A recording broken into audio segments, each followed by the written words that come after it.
right, we are live. Can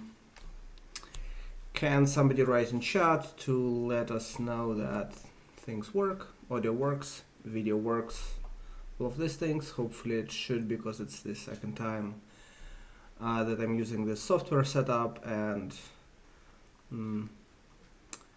last time somewhere in the middle of the stream OBS crashed and I didn't notice, so I will pay attention to this, but know that if the stream gets interrupted for whatever reason, then this might be because OBS has crashed, and then I might be restarting it to keep it going.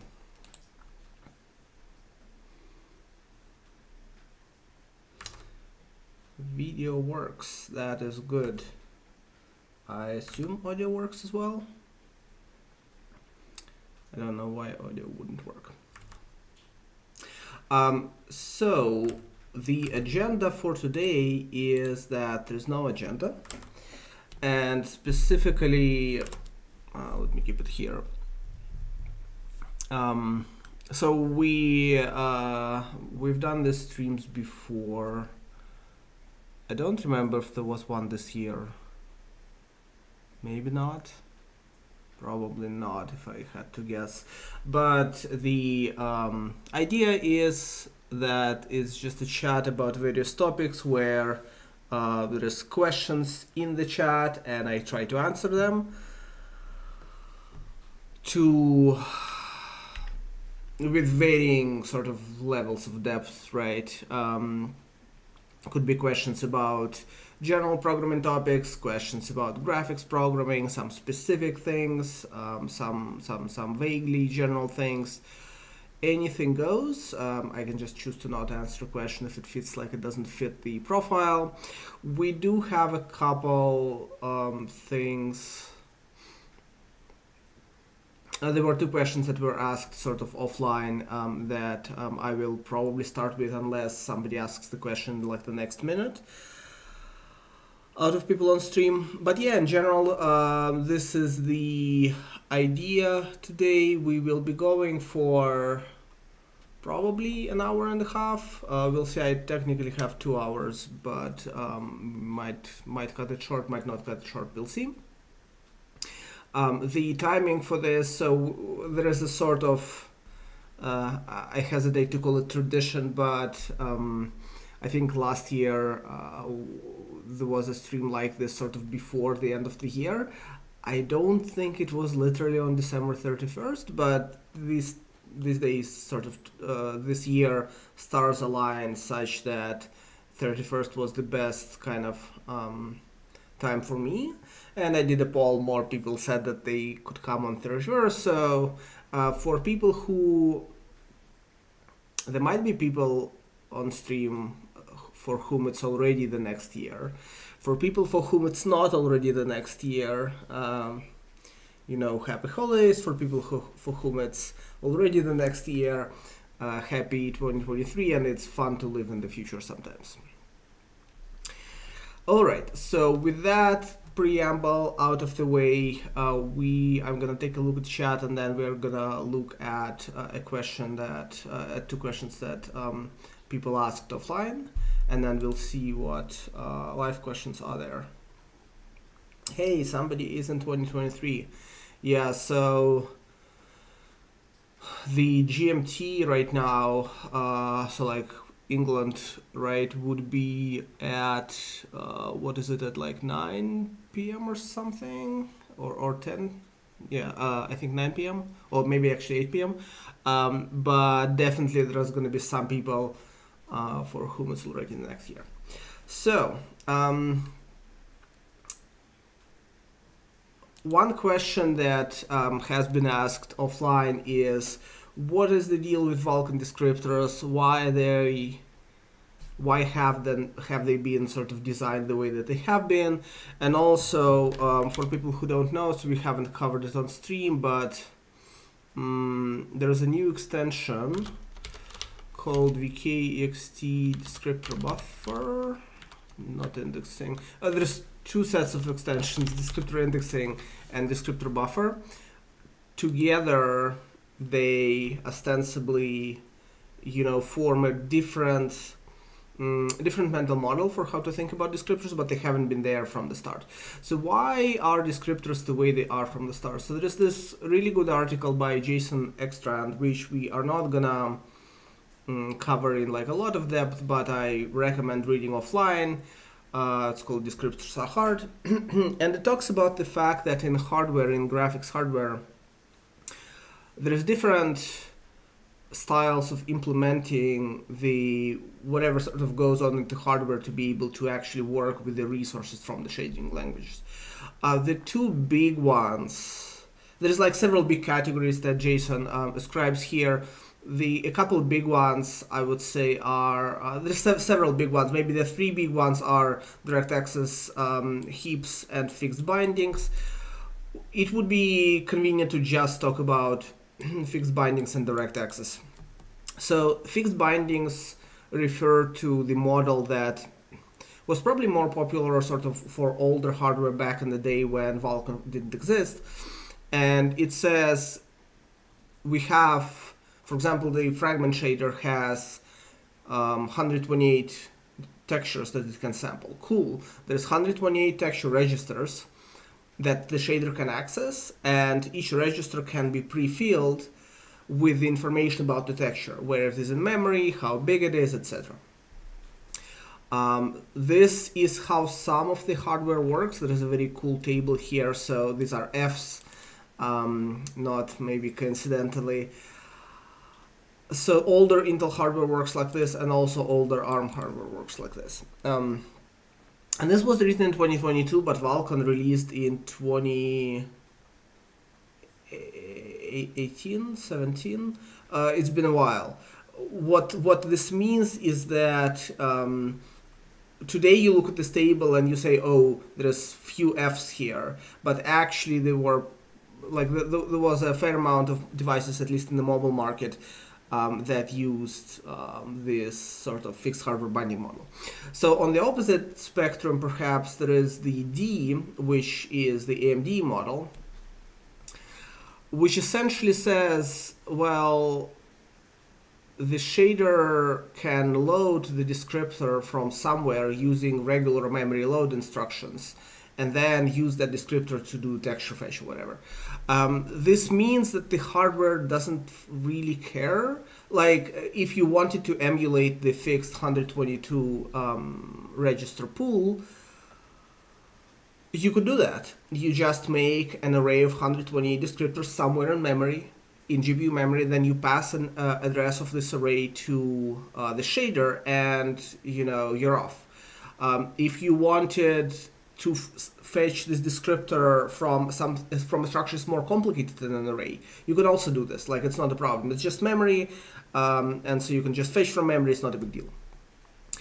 And then there is some middle grounds between these, like, so heaps are a little bit of a middle ground between the two, and I guess buffers are a little bit of a middle ground. It's interesting. So, I guess both newer ARM and Qualcomm use the buffer model. Which is interesting. The differences between buffers and heaps are sometimes, like, if you have multiple heaps. Anyway, like, it's a classification. Classifications are usually not, like, exactly precise, right? But so the idea is there's a lot of variance in how hardware might implement descriptors. And the outcome of this is that when you're designing a single API like Vulkan that has to target different hardware with different styles of implementing descriptors, then you have a problem. You have to come up with an API that is general enough to support everything. So the solution for Vulkan was descriptors.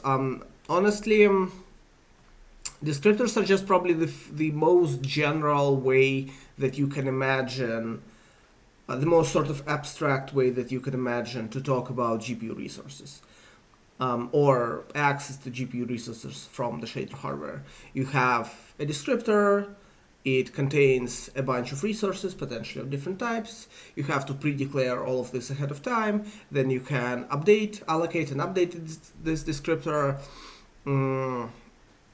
and then you can bind it. What happens on hardware that has direct access or descriptor heaps or some other of these is that when you allocate the descriptor set, you actually get a chunk of GPU memory. And then when you update the descriptor set, this chunk of GPU memory gets actual sort of resource bits written into it at that time, right? So in Vulkan there is there's sort of three things in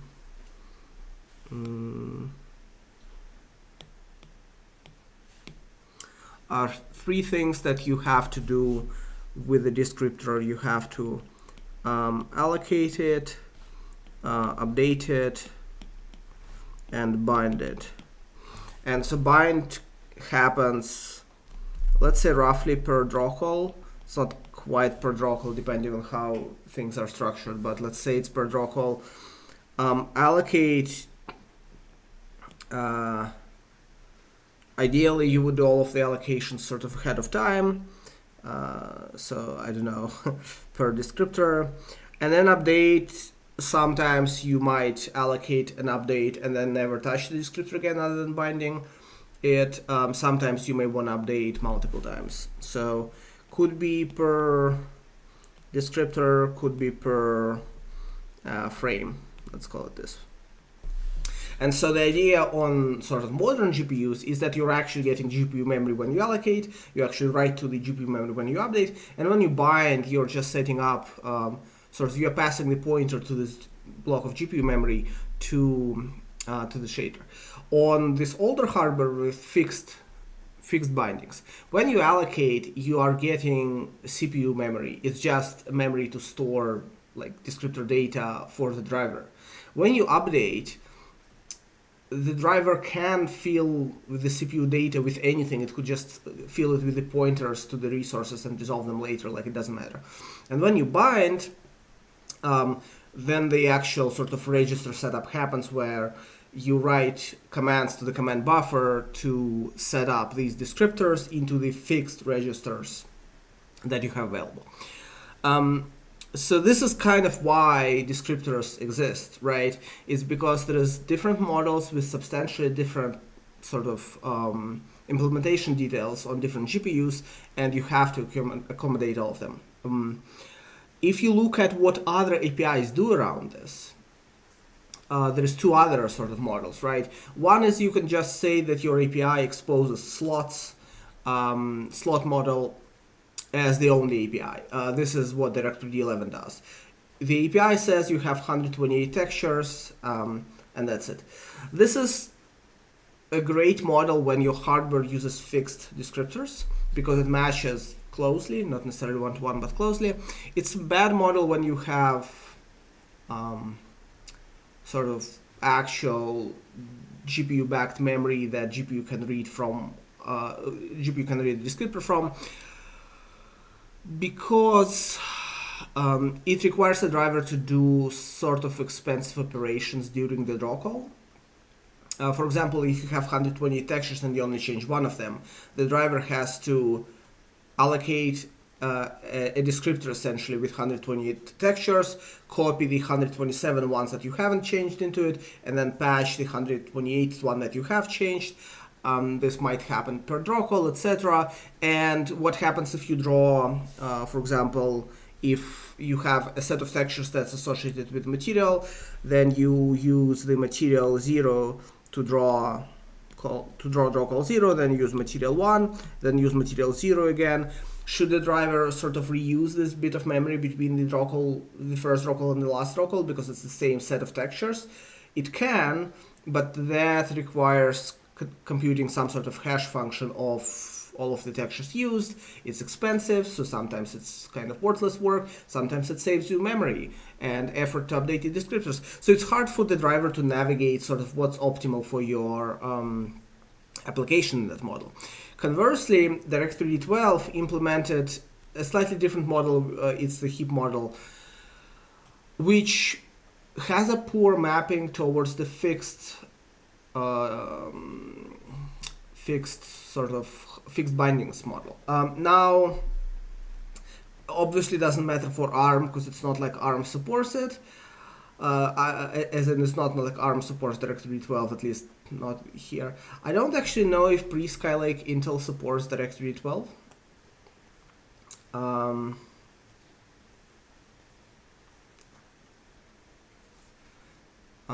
This post probably does mention what happens with Skylake.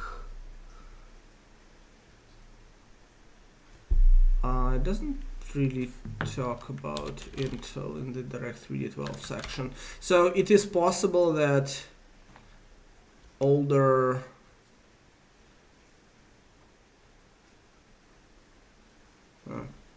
it is possible that the older Intels just don't support DirectX 12. You can sort of map towards this. So NVIDIA is an interesting case where for uniform buffer objects or constant buffers, they actually used fixed hardware binding model. I don't know exactly why this says D/F, probably because it can use D, but the driver kind of wants to use F for efficiency. And this is the case where if you are using a D3D12 driver, my understanding is, on NVIDIA, my understanding is that the driver tries hard to like extract the specific sort of, to pull the bindings, to pull the descriptors for this fixed binding slots from the heap model. So whenever you have a mismatch between the two models, or these, so in this, when you read this post, it's kind of worth noting, these models are roughly growing in their expressive capacity from bottom to top, meaning if you have D, you can emulate B, H, and F easily. If you have B, you can emulate H and F. If you have H, you can emulate F, but the other way around is harder to do. And so you can kind of emulate all of this, it's not pretty. So it's important to note, though, that the model that Vulkan ended up with is pretty restrictive. It's not convenient and it's restrictive. There is restrictions on the updates of descriptor data. There is performance issues associated with this, etc. So when you look at the descriptor buffer extension, it's essentially just saying, well, there's going to be older hardware that Vulkan does support that uses fixed hardware bindings, but the extension is optional. In fact, I think this is why it's marked with the EXT, because not all vendors presumably say they want to implement it.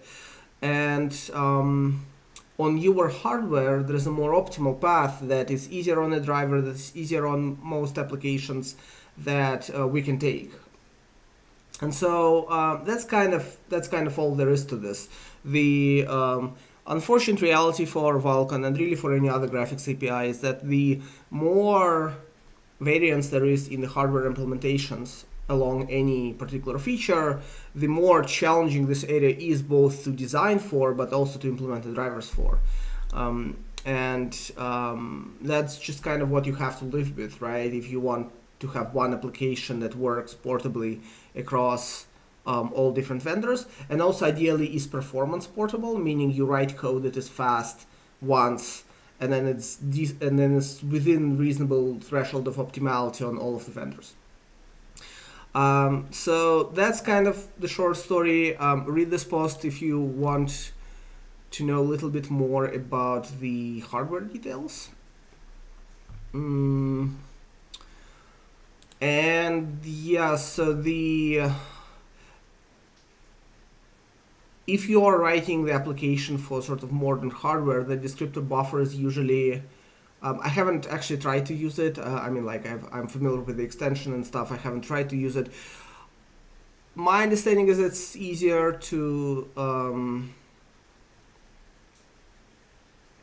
it's definitely easier to understand what's happening in certain cases when you use this extension. I don't know if it's easier to use by itself.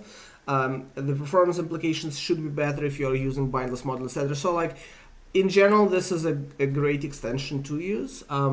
But the reason why it couldn't have happened early on is because not all hardware can reasonably support it.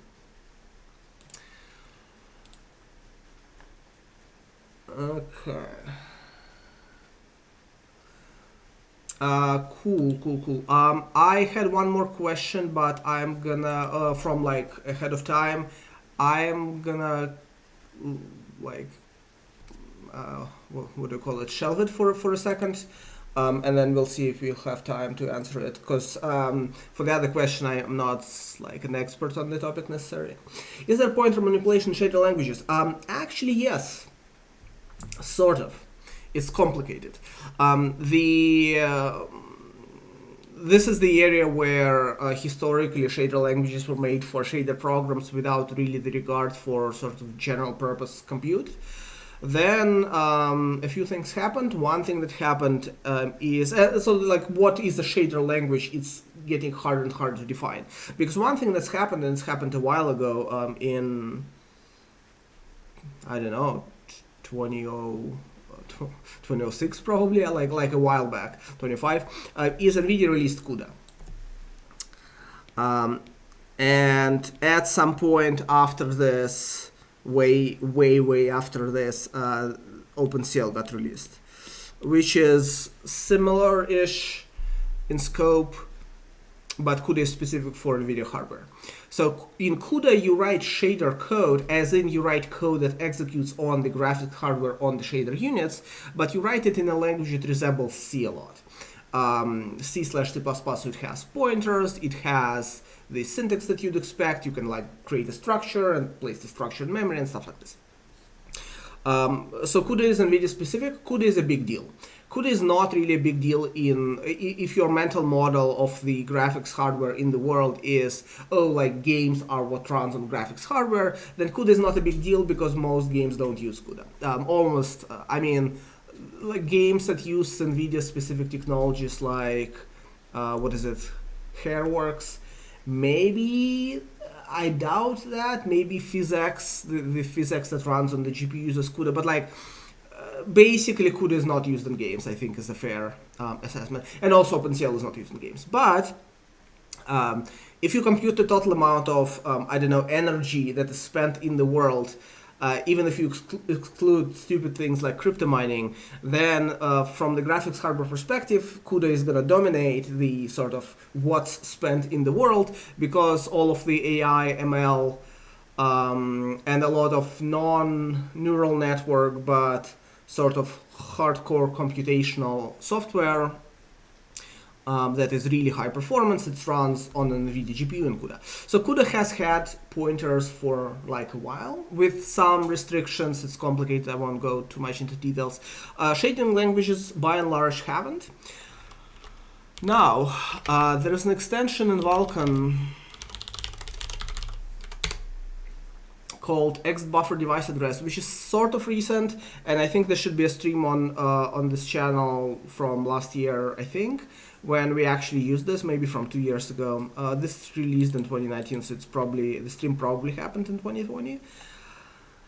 I don't know if there is an example. Let me quickly try to navigate through this.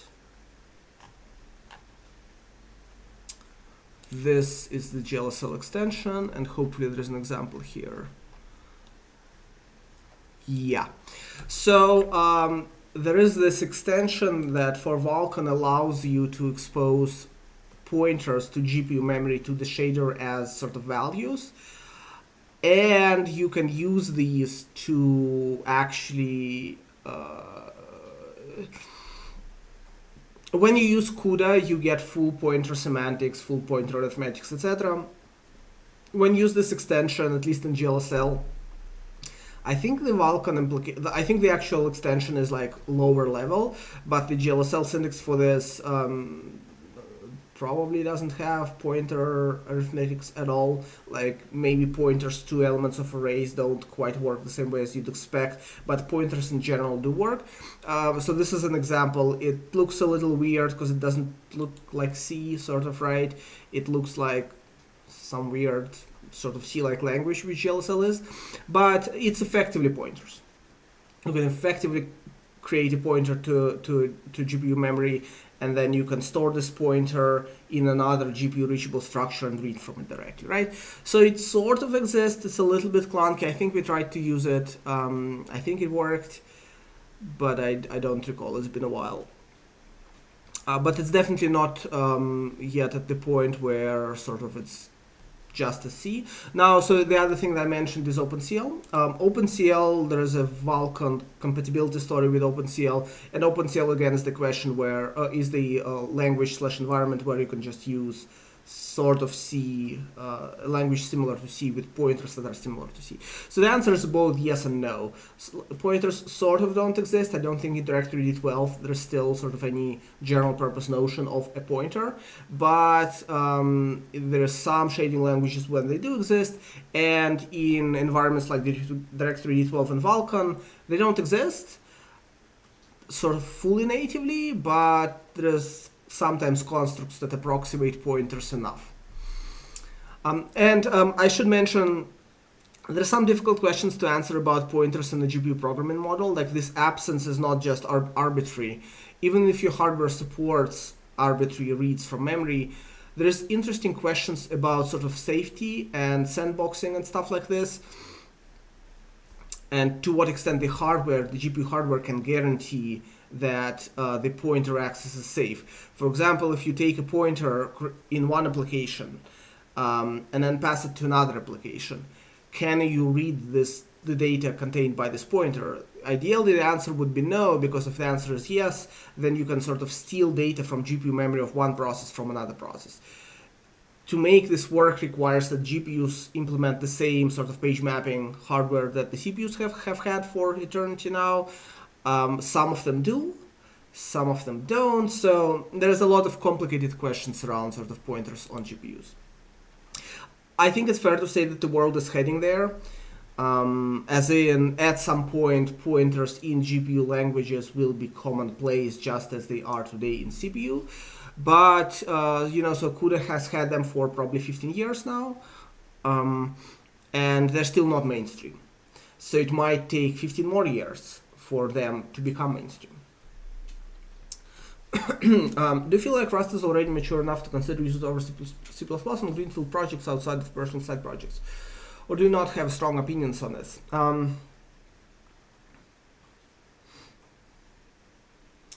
Graphics-related library space still doesn't have well-defined go-tos, GPU, Ash, Erupt, etc.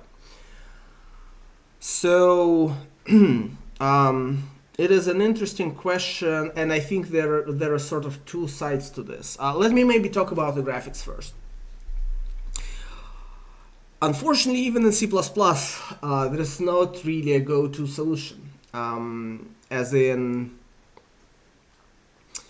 there's a beautiful landscape of libraries, some of them good, some of them bad, in graphics and probably in every area, in probably every language. C++ is not an exception. If you look at C++, what should you use? Should you use Vulkan? Like, what's graphics API do you use? Well, that's a question. Should you use Vulkan? Maybe. But Vulkan isn't fully cross-platform in the sense that, for example, it doesn't work natively on Apple hardware. Now, there is an implementation of Vulkan for Apple hardware. It has pros and cons. I don't want to go into this. There's other cases that are difficult. For example, if you're shipping, obviously if you're shipping a console application, like as in like a game graphics, game console application, video game console application, all bets are off. Even if you run on Windows Store as like a Windows Universal app, you get access to Direct3D. You do not get access to Vulkan. Direct3D isn't supported anywhere other than Microsoft platform. So it's even the graphics API of choice is a complex question. Past this, there's a ton of libraries above this that you may or may not elect to choose, right? Even if you use Vulkan API, there's actually two possibilities. You can use Vulkan C API, or you can use Vulkan C++ project that wraps it into like nice C++ headers. I have said this before on stream. I don't think you should be using Vulkan C++, but the option is there and some people do use it. So it's complicated, right? I don't think that specifically is the sign of a problem, right? So on Rust, it's kind of interesting. I have what I feel is I have two perspectives on this, right? A personal perspective and I don't know how to call this professional perspective. So maybe let's start from the latter first. It feels at this point to me that that Rust has proven to be a mature language that you can use, that you can rely on, that you can ship software with. Within game/graphics development, there's growing pains. One big growing pain that I should mention is that if you have a hope of targeting game consoles, it's complicated. I don't know the details, and if I knew, I wouldn't be able to tell you, but because NDAs. But if you actually are a console developer, you can just reach to your sort of console vendor and ask the question. And my understanding has been it's complicated. So, plus there is this question of the set of libraries that you'd want to use to develop an application like this, and it's a question, right? But this is the maturity in a specific field, which is always difficult to define. Is C++ mature in this field? Yes, but only because people have been building graphic software and game software in it for like many, many decades, right? But by and large, it feels like Rust has grown to be a language that you can rely on. What do I mean by that? So Rust as a language seems to be mature. It has a few sort of bugs in the implementation of the language. It supports a lot of platforms. It has wide industry adoption, as in there's many companies, not in the graphics or game development space, but in backend development space, for example, that are adopting Rust, that have teams that work on Rust and in Rust. There's a lot of libraries. The language has proven to have a sane backwards compatibility story. Like, it's not the case. When I started using Rust first, it was around Rust 0.4. And one of the reasons I stopped, not the only reason, but one of the reasons I stopped, is I just got tired of my programs breaking every time I pull latest compiler.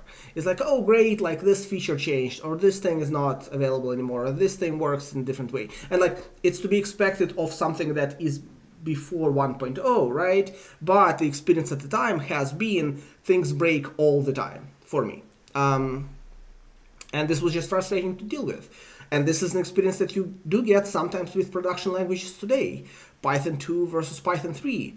Oh my God, right? It was sort of a disaster of really unimaginable proportions. And if you ever had a Python 2 program that you wanted to convert to Python 3, it was difficult. It wasn't difficult because the changes were really involved, but it was because every line in your program might break or might not break. It's hard to know. So Rust doesn't seem to have any of these sets of issues, which is to say, A, you should be able to write a program in Rust today that should work today. B, you should be able to rely on that program working in the future. Then there is some early pains that have been not resolved. I don't really work closely with the Rust ecosystem, so I don't want to make the claims that like everything is perfect there, right?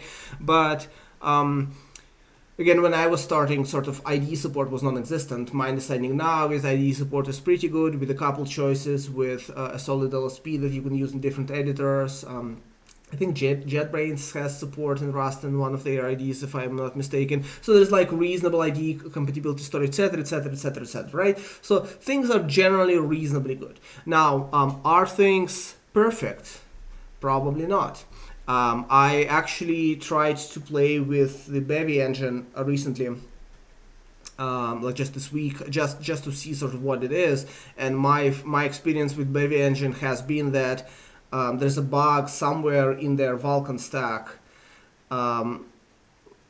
well, probably, which manifests as you run the application, then you close the window, and it goes through the destruction sequence, and occasionally, as in once in 5 to 10 attempts, it hangs on destruction because it waits in the driver for some swap chain thing, etc. It could be a Vulkan driver bug, but odds are it's not a Vulkan driver bug. Odds are it's a bug somewhere in their Vulkan stack, right? I haven't investigated this yet, so I don't know where it is. But which is to say, of course, there's going to be stability issues in various libraries that you use, right? It's kind of a given. There's going to be issues where you want to use a library for a given task and the library doesn't exist. It's going to be given. But this problem exists in C++ as well. 2 days ago, I, on a whim, just was looking at So Niagara, the Vulkan project that I stream development of occasionally, uses a math library called GLM.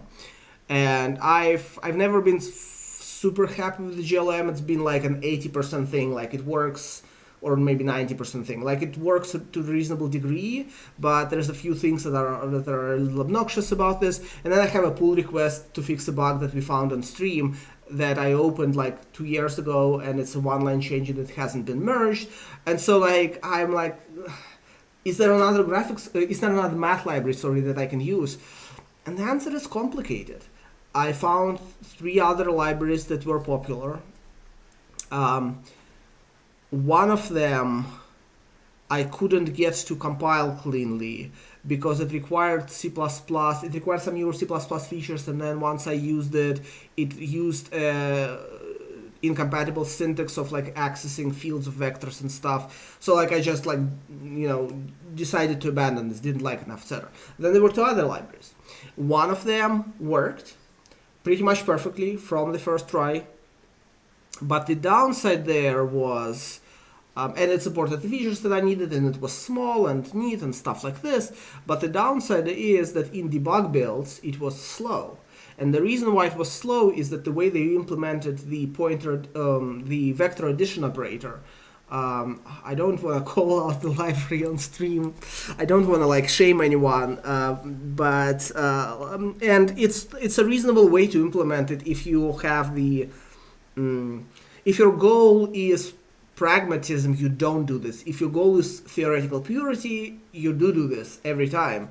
So essentially what they did is if you invoked vector3 operator plus, instead of having like a single line there that says return vector of left x plus right x, left y plus right y, etc., they had a generic function called apply that would apply a functor with 2 arguments to like 2 vectors, and then they would call it on the 2 vectors, and then they would pass the like plus operator functor instance. And the plus operator had an operator that, given 2 scalars, returns you a sum. It's like this implementation approach slightly reduces the chance of a copy-paste error, but it means that in debug builds, the operator plus, instead of having 0 or like 1 function call inside it to create the resulting vector, it results in like, I don't know, 4, 5, 6 function calls. So it's a substantial slowdown in debug, and I just, I didn't feel like using it. And then the other library did work. Mostly, I think there was some weird bug there, I don't recall what it was. But it increased the compilation time for my one CPP file that I use math in from around 500 milliseconds to around 1200 milliseconds. Is it because it had some extra features that I would at some point maybe find convenient? Maybe, but this was a deal breaker for me. Like, this meant I couldn't use it. And so my experience, this is a basic thing, this is a math library, but my experience in C++ was, oh cool, I found a few math libraries, but they're all unsatisfactory for one reason or another, right? So I would imagine it's the same deal in Rust around any topic. So things are complicated around this. But anyway, but my feeling from the professional sort of standpoint is, it is mature. I think it's very clear. I think what's also clear is that there is momentum for people to use Rust, for people to start using Rust, etc. This momentum is strongest in areas that are non-graphics development. This momentum is strongest in areas that are very security conscious and at the same time performance conscious. So any backend application. And then depending on the area that you care about, there's going to be more or less momentum. But basically, I mean, I think it's reasonable. Now, from the personal perspective, I don't know. On one hand, it feels irresponsible to keep using C++. It's the evolution of the language doesn't go in a satisfying direction. Objective measures that I care about, such as compile time, debug runtime, etc., they at best are level, but actually they trend down, as in things are getting worse with every new version of the language, or some of these things are getting worse with every new version of the language. Basic questions like, can I use a container, a standard container for this very common task and have acceptable performance, remain unanswerable, as in the answer is consistently, if you want performance, you can't use standard library. So all of this is unsatisfactory, right? And there's the security stuff. Any C++ program has any number of sort of vulnerabilities around memory safety and stuff. But I can't bring myself to like Rust. And this is for a few reasons. So one of them is the compilation time and the debug performance story, honestly, is just bad there. Like, I can't, it's hard for me to sugarcoat it. As in, I could use nicer words, but honestly, it's just bad. Some of this is not the fault of the language, some of this is the fault of libraries, or I think broadly it can be described as the ecosystem of Rust doesn't care at large, seemingly, around compilation performance and debug runtime performance. Now, it's not fair to say this because, of course, people are working on getting the compiler faster, etc. But if you look broadly, if you ask the question, is it bothering people so much that something is slow that they take every possible path to fix this and succeed? The answer is no, they don't succeed. So either they don't care, or they care but the problem is too large, or whatever. But the situation is bad. Again, to bring up the Bevy example that I was looking at yesterday, and I'm not trying to bash Bevy, but I downloaded it. The installation process was super smooth. Like, I installed Rust, I did like one command to do cargo. It complained about some Linux packages. I installed the Linux packages. It went forward. And then I was playing around with the code, so I'm trying to change a single line of shader code. And it takes 10 seconds to rebuild and start the application. That's catastrophic level of bad. Like, this is not, I don't know, a point of comparison is that in Niagara, this same process takes 100 milliseconds, and in Roblox, which is a very large program, I don't know off the top of my hand how long that takes, because I haven't worked in this area for a while, but Roblox has runtime shader reloading, and so like in practice, if you're working on shader, it takes probably less than 100 milliseconds, because you change a shader in a running program, you don't have to restart it, like etc. So, and then I change a single line of Rust code in Bevy example, and it also takes 10 seconds. So it is hard for me to get excited about a language if my experience with this is formed like this, right? And then I'm not, there's a bunch of stuff around the language that it's hard for me to love Rust. I think some people, it feels like they start using it and they're enamored by the language, which is cool. Tastes of different people are different. Somehow my tastes are such that I can't get excited about Rust. And I'm following Rust development, etc. for a while now. I haven't written code in Rust for many years now. I read code in Rust occasionally. I occasionally sort of play with code in Rust a little bit, like take an existing source code, try to change something in it, etc. But it's just, personally for me, I'm still thinking about this. It feels like the whole space is moving in a direction where people are starting to use Rust more and more, and it becomes the de facto sort of, oh, you should write a native program, you should do it in Rust. But for me, I just can't, I can't get excited by it. So, oh, and of course, the other thing I forgot to mention is the other difficulty in Rust is, of course, hiring people who know the language, right? The learning curve is not fun. And so if your strategy is to hire people and teach them, it will work, but you'll spend a bunch of time. If your strategy is to find people who know Rust, then it's difficult. Now, people who know Rust typically get excited about the opportunity to work on something in Rust for money as a job.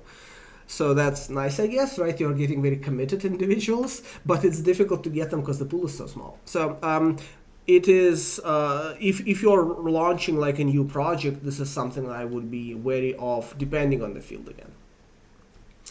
But anyway, I think so by and large, essentially it is mature. I think it comes with trade-offs, and how to evaluate the trade-offs is a little bit up to you.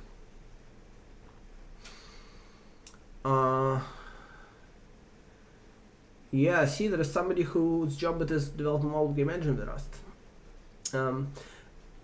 That is cool.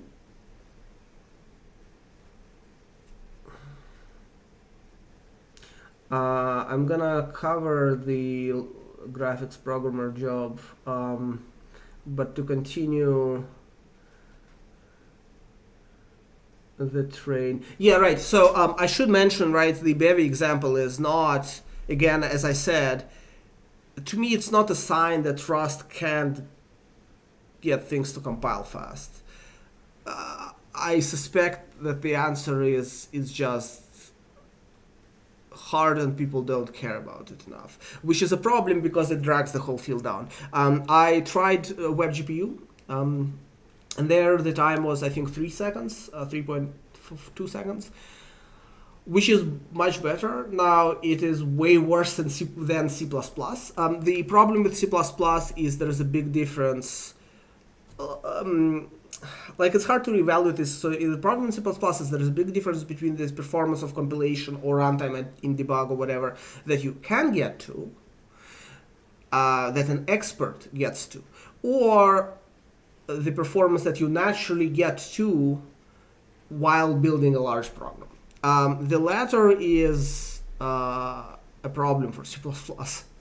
I'm not gonna like defend compilation performance properties of C++ or debug runtime properties. It's bad.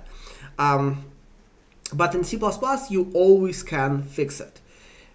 If your program is very large, it might be prohibitively expensive to fix it. But the environment itself supports decent results. Now, like Zig, etc., promises, I think at some point, it's hard, I have a separate thing on Zig that I wanted to mention, but if you look at Jonathan Blow's programming language and streams, now all of this is like not accessible to the public, etc. There's some people who have access to this, whatever, most people don't. But there your baseline is way better than C++. So of course C++ is not best at this, but in C++ you can get to the results that I just consistently don't see in Rust. So I played with the WebGPU, WebGPU RS, I think it's called. There the example took 3 seconds, one line change in shader code or one line change in Rust code. 3 seconds is much better than 10 seconds, but it is much worse than what it should be. Niagara takes, as I was saying, 100 milliseconds to change a shader and 500 milliseconds to change the main C++ file. And build time there isn't something that I explicitly optimized for, but there were decisions that were made to make it not terrible. I already mentioned both of them actually, or like one of them was to not use Vulkan C++ bindings because they're terrible for compile times. The other one was to use the math library instead of this other possibility, for example, right, that had worse compile times. But it's not the case that we carefully looked at, how to partition source, etc., etc., etc. Things just mostly worked out. Anyway, so yeah, so 10 seconds isn't the minimum that you can get to in Rust, but it's clear that by and large there is this performance issue around productivity in Rust community, and I'm not sure to what extent it's solvable. Several years ago when I looked at this, the story was that people are working on incremental compilation mode in Rust, and on making the compiler faster. So the compilation mode, incremental compilation mode, I think shipped. People who work with Rust will be more familiar. Like, I tried to enable it and it did nothing, and I tried to disable it and then it rebuilt everything. So I assume something in the compiler is aware of incrementality of the compilation, but it's still bad for a change that should be incrementally buildable. And the other thing is compiler getting faster? Probably, but what I can tell you is, right, so when I stopped using Rust many years ago, before Rust became 1.0, so one of the issues, I had 3 issues. One issue was I just got tired of things breaking all the time, but this is a temporary issue. It was obvious that once Rust becomes 1.0, they would stop. The other one is I just couldn't love the language, honestly. There was like a lot of small things that just added up to like me not having a satisfactory experience. And it's nothing about borrow checker. It's all about things unrelated to the borrow checker. And then the third thing was compile time was slow. So then, like many years later, I came back to this, and compile times are even worse than I remember on a more complicated project, right? So clearly things have gotten better, but also clearly from the whole system perspective, the problem is still there. So anyway, yeah, Zig is another language that people aspire to. I actually tried using Zig this week as well, or not using it, but like I found a program, I sort of compiled it, ran it, tried to play with it, etc. I was disappointed with the compilation time. It was much better than Rust, but it was still worse than C++, and I expected to be blown away by the compilation time, and instead I was a little bit disappointed, right? But my understanding is a lot of stuff there is work in progress, so it's hard to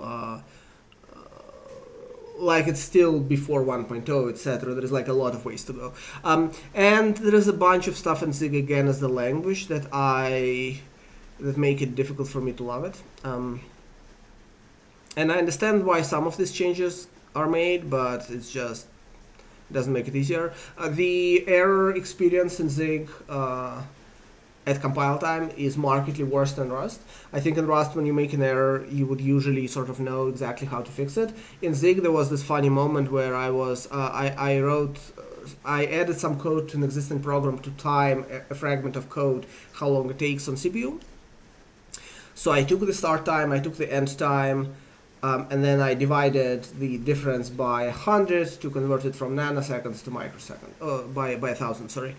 And the compiler is like, hey, you can't divide signed integers. Cool. First of all, I know why this exists, but it's a little bit of a nightmare, it feels like in practice, but like, okay. Or as in, it's like a weird corner. It's weird to tell me that I can't divide signed integers, even though I know why you're telling me. Like, I understand why the decision was made, I just disagree with the consequences of this. But it doesn't matter what the consequences are. What matters is you write A over B, and it's like, oh, you should use this thing that starts with an at instead of division. But it doesn't tell you, as a person who's unfamiliar with Zig as a language, I don't know what is it. Is it a function? Is it an operator, etc.? I thought it's an operator. It starts with an at, and so it didn't look like, oh, it's a function that you just call. It looked like, oh, instead of this one operator division, we have these three operators division that have a human readable name. And so I tried to put it in the middle, and the error was very obnoxious, and then eventually I figured out that it's a function that you can call, right? But so there's small things like this that I think still, like, they make it more difficult to start using Zig for me than sort of the than it would be otherwise. And of course, the maturity of the ecosystem is not at the Rust level at all. So, but yeah, it's a little bit. I'm a little bit sad, honestly, that our choices in the future seem to be Zig, Rust, or C++. It's a little bit less. I don't love any of them. And so it sucks looking in the future and saying, well, I don't know like how I can get satisfaction from programming if my choices of native languages are ones that I don't love. Now, C++ is easy, as in I hate it, I know it really well, it's an obvious known evil, right? With Rust and Zig, there could be an argument that as you use it, they grow on you. I don't know if that's true, because for this I have to actually use them. Obviously it's true for some people. I don't know if it's true for me. Anyway, so even Linux is going Rust. Yeah, Linux kernel started adding Rust. It's interesting. There's other stuff around Rust that annoy me a little bit around the development and stuff like this. I was not very happy with the fact that they added the GCC front end or back end or whatever the thing is called, but whatever, people do what they want to do. It's not how I would run the project. Are you in Jai Beta? No, I am not in Jai Beta. I don't know if I want even care. So, okay.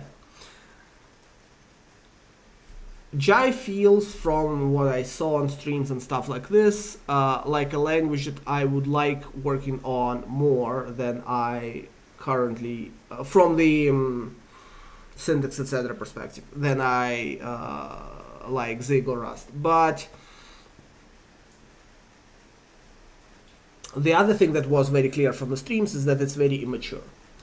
And so it is likely that my actual experience working in this language would be a mix of joy and frustration.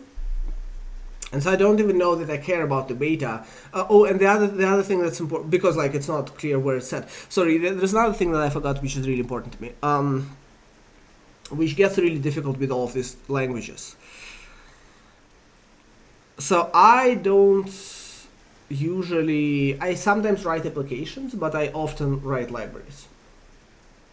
For me, when I invest in a language, I think there's a question, sort of, can other people use the thing I'm writing? So when you write code in C++, it's straightforward, or as in, so you expose a C interface, and then every language under the sun that has to deal with native programming has to it has to be compatible with the C API, whether the designers of the language like it or not. C is the lingua franca of the application, of the binary interfaces between applications. So probably the same works when you write things in Rust or Zig, and maybe the same things work when you write things in Jai. But one thing about libraries is that for libraries to work out, it's not enough for the interfaces to work out. As in, I can technically build your library and technically link it, and it technically works. But the other thing that's important is, do people actually do this? So let's do a thought experiment. Let's say I start using Jai, and then I write some library, like, I don't know, rewrite mesh optimizer in Jai, or whatever. Like, it doesn't matter, right? Like, write a new library in Jai. To use it from Rust or Zig or C++, you have to go through a bunch of gymnastics, right? You have to build that library using the Jai compiler that you get from somewhere. You have to make an interface, like an FFI or whatever, from that program that you can actually consume from one of these languages. Do people actually do that? I mean, if your library solves like the problem that nobody else in the world knows how to solve, then maybe they do. But I think what actually happens often is either people just ignore the library's existence, or somebody writes a new one in the actual target language, right? So the same problem exists in Rust or Zig, I think. Like, if I'm thinking, oh, I should write Rust libraries. Well, my only target, I think, would be my only target audience, or my target audience to like 95% would be people who write in Rust. It is possible to use code in Rust from C. I mean, Linux kernel is an obvious example, though they have a weird binary interface for this. I think curl, libcurl, which is an HTTP library, it's implementing like they have a set of SSL backends that you can link with, and one of them can be written in Rust. So it is a solvable problem, but the fact that it's a solvable problem doesn't mean that people actually are gonna to do this in practice, right? And I think you're gonna reduce your library's reach a lot if you do this, which is why if I'm writing in a given language, my expectation is most of the users are gonna write in that language. And so even if Jai makes it way easier for me to write code, there's a little bit of a difficulty for me for these library applications, use case, for this library development use case, from the ease of integration perspective. So like, and I think with C or C++, things are a little bit easier because it's the world that we live in. As in, the world that we live in is a lot of code is written in C or C++. So you have to live in the world where it's convenient-ish to use C or C++ libraries from primary libraries with C interface, whatever they are compiled in, from other languages. For example, so Rust has bindgen, right, which generates bindings from an arbitrary C header.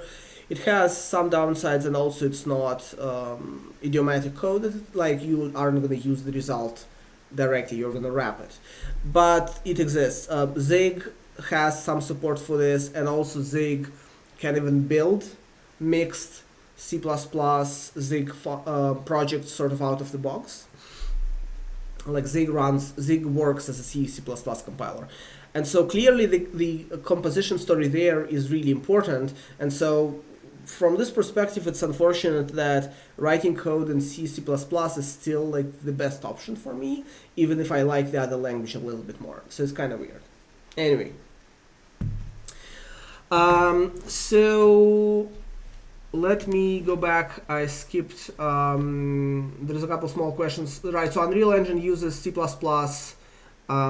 Unity uses C# in the sense that Unity is written in C++ and C# at the same time. Some components use one, some components use the other. Bevy, I think, is the only large, for some definition of large, engine that you can actually look at, like open source engine that uses Rust. There's a couple of game companies. So Embark is famous for using Rust. And then there was a company, Chucklefish, which used to use Rust and then stopped.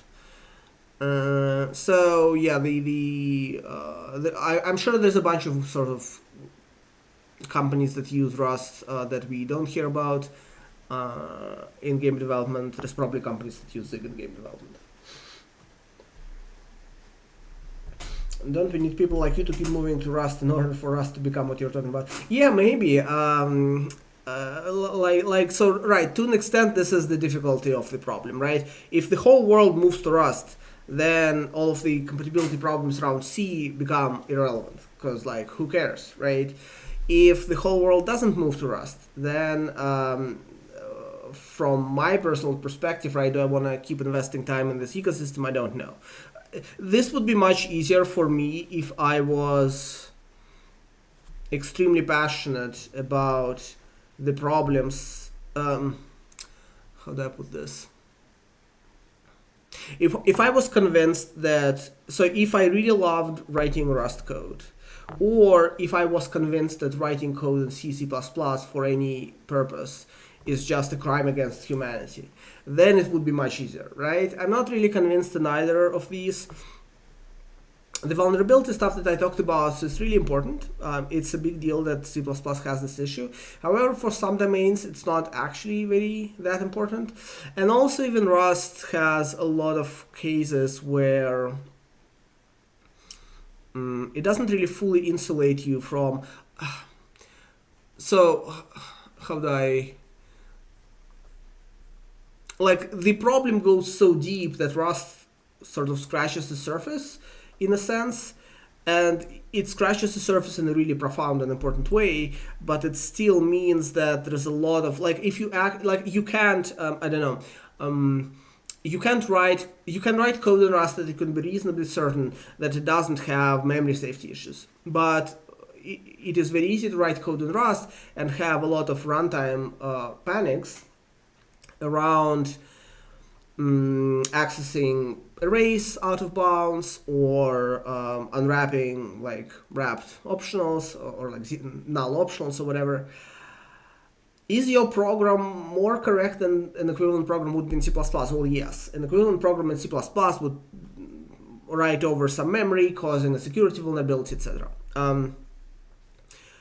Is your program correct? Well, maybe not, probably not. If you're writing a library, which is, again, as I mentioned, this is something that is of chief concern of mine, You have to apply the same level of diligence, really, because any out of bounds read on an array in Rust is a panic. Panics from a library on an input that the program doesn't control, in my view, are not acceptable. If I have an image loader and it's written in Rust and I pass it an image and it panics, is it better than the C++ security vulnerability thing? Yes. Is it acceptable? No. And so, like, it's complicated because it's an important problem to solve, but I can't sort of my mental model isn't, oh, Rust fully eliminates all of the cases of this problem, and as such, it doesn't really matter what downsides there are for the language, you must embrace it. Anyway. Standard programming patterns for handling these concerns? I don't know really what you're talking about. What do you mean by standard? But if there were standard programming patterns, you could apply them in C++ and things would be good. We wouldn't need Rust, right? The issue is it doesn't matter what... It doesn't matter sort of... In every specific case, you can fix a specific problem. The difficulty is rigorously enumerating all possibilities for any failure to happen and rigorously addressing them in like a way that still makes your program reasonably enjoyable to write and reasonably easy to understand and stuff like this. So like it's not an easy thing to do. Google wrote an entire language, and now Google has a lot of people, they do a lot of stuff, like it's by itself not indicative of anything, but they wrote an entire language called WOF or something. I don't know. No, WOF is a font. Format, right? Woof. Woofs, yes, I almost got it right. So it addresses part of the problem that I was talking about, which is to say it recognizes the property of general class of problems, which is parsing file formats, which is in every single line of code, there's probably a bug waiting sort of for you. And it's a problem that Rust doesn't fully address, and it's a problem that no language fully addresses. And it's a problem that is possible to address if you are willing to compromise on performance, but it's a problem that's hard to solve, like in general, adequately. So they wrote like a language to solve this. Is it the best solution to this problem? I don't know, but my point is the problem exists. The problem still hasn't been solved. So anyway. All right, so somebody was asking, I skipped a question somewhere in the middle, hold on.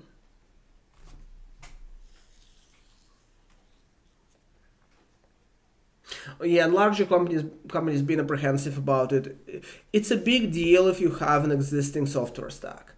I don't know what you do, like you probably just keep using C++ until C++ explodes somehow. There's just not a good... Even Mozilla hasn't really done this with Firefox, even though they have a couple of components there in Firefox, but... Anyway. So some advice to focus on while learning to get the first job as a graphics programmer. So... it's hard for me to answer questions like this in earnest, because it's been a while since I started programming graphics, and it's been a while since I interviewed for a job, and who knows, right? Everybody's experience is different. Here's a few things I would mention that when I look at people who, I don't really do this anymore, but I used to interview basically everybody who came on a graphics programmer position. And there's a certain discussion that you have during an interview like this, right? So I can tell you what I paid attention to. So one thing that I paid attention to is a solid understanding of the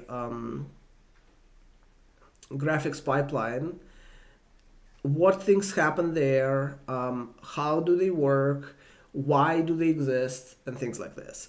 And it doesn't mean just sort of, oh, vertex shader runs before a fragment shader. Although if you don't know this, it's a problem, even if it's a first job. But it's also things like, why do MIP levels exist? How can we know which MIP level to use? Things like that. So it's more why do index buffers exist? Like, I don't know, things like that. So it is not, there's no binary answer for the sort of exploration around graphics pipeline, because in the extreme I could be asking you, just how MIP levels work, but can you design a circuit in VHDL that implements efficiently the logic of selecting the MIP level given the source sort of texture coordinate gradients? And that's an unreasonable level of knowledge to expect, especially for somebody who's just starting. So there's no binary answer for this, but the more you know around this, the better. I would strongly recommend reading Fabian Giesen's A Trip Through the Graphics Pipeline.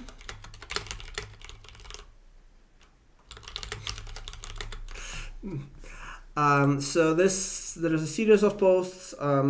It's reasonably long. It's been written in 2011. Things have changed since then a little bit, but it doesn't really matter, and really for the purpose of sort of what you need, I think this is more than enough. So you should make sure you read this, you should make sure you understand this, and the other thing that you should make sure is that you can correlate this to the official graphics pipeline diagrams from Direct3D, etc. So this is one thing. The other thing is you have to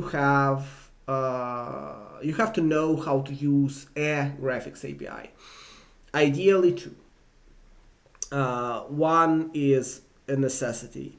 Which ones? I don't know. Vulkan is a great possibility, number one.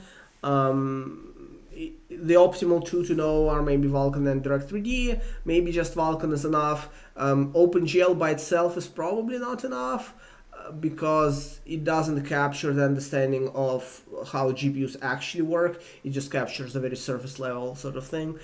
OpenGL and Direct3D 12 or something like this is good. So some combination, something like this. And then you have to have a reasonable understanding of a set of basic algorithms around computer graphics. Things like how do you implement an HDR rendering pipeline? How do you implement sort of basic light shading? How do you implement shadows? This is the one that is difficult for me to describe, what you should reference, because these are here's a series of blog posts and here's the graphics API, learn it. But I don't know what the full spectrum is really of a set of interesting APIs to use in computer graphics. But you have to have an understanding, and also ideally you have to have tried to implement some of these algorithms on your own by yourself, right? That's kind of it. That's kind of the things that come to mind. There is a bunch of things unrelated to the specifics of graphics programming, like if you're interviewing for a job, they will ask you to write code in C++, probably. That code will probably have nothing to do with graphics. You should be able to write code just on the fly when people ask you to. This is a reasonable skill to want to have. There's going to be some soft questions maybe around, I don't know, how you work with other people, even though you have had experience, maybe you had grad projects and stuff like this. Which brings me to, you aren't going to be asked this on an interview, but you really should be able to use a source control system. Basically Git. But this is a generic thing that is not anchored to any specific profession. The other thing I forgot to mention, bonus points if you have used a graphics debugger and a graphics profiler. Especially the latter, I would say. The former is reasonably straightforward. But so this means play with RenderDoc a bunch. If you actually implement a bunch of programs, a bunch of algorithms yourself, then you'll have to play with RenderDoc. That is not an option, because you'll get things wrong and you'll have to debug them. Graphics profilers are a thing where I think it would benefit you possibly during the interview process, if you find a way to like get your interviewer excited about the fact that you've done it, but also actually like in the actual sort of process of working on things, is graphics. A lot of graphics is around performance. A lot of graphics work is around performance, and you have to start building up both an intuition for performance in graphics, but also a way to validate that intuition using profiling tools. So I don't know how to get into that. I had a plan at some point, I think, to use a graphics profiler on the Niagara stream, but I think this never happened, and I don't even know right now if a graphics profiler works in my system. So I don't know how to get into that. But if you use Vulkan and you have an AMD hardware, then there's a tool called Radeon Graphics Profiler. GPU profiler. If you use NVIDIA, then there's a tool called NVIDIA Insight. So either of these, read their docs, use them on something that you wrote yourself, try to convert the learnings that these tools give you into an actual change that actually shifts performance. That will benefit you greatly. So I guess that's it. That's kind of what I have to say about this. I know some people also expect some knowledge about sort of current developments, as in, I don't know, have you read the Nanite paper, which came out, what is it, early this year? If you haven't, why not? Like, have you read a current graphics paper? Have you tried to implement it? But this is going in more into more expert territory, I would say. But maybe the thing that people try to extract from these questions is, are you genuinely interested in graphics programming? And if you are genuinely interested, why are you not following these sort of recent developments, right? But essentially what this means is, in general, trying to follow publications from conferences like SIGGRAPH, GDC. That's a good thing. Try to read them, understand them. That's a good thing. So that's kind of what I have to say about that. All right, so let's see. Yeah, we talked a little bit about Zig. I do want Zig to succeed, and I am keeping an eye on it a little bit. I haven't decided yet if I think realistically. Essentially, what I was thinking of is what's the next big open source project that I want to spend time on. Not meaning like all of the existing ones are done, etc. But it helps to have a diverse set of projects that I work on. And so I was thinking, should I add one more? If I do, what is it, and what language is it written in, right? And I haven't really made a choice. Zig feels like it's a little too early. Zig right now feels like it's in a state where the language changes at a substantial frequency that I probably don't want to spend time like seriously writing code in it, but maybe that's perception wrong.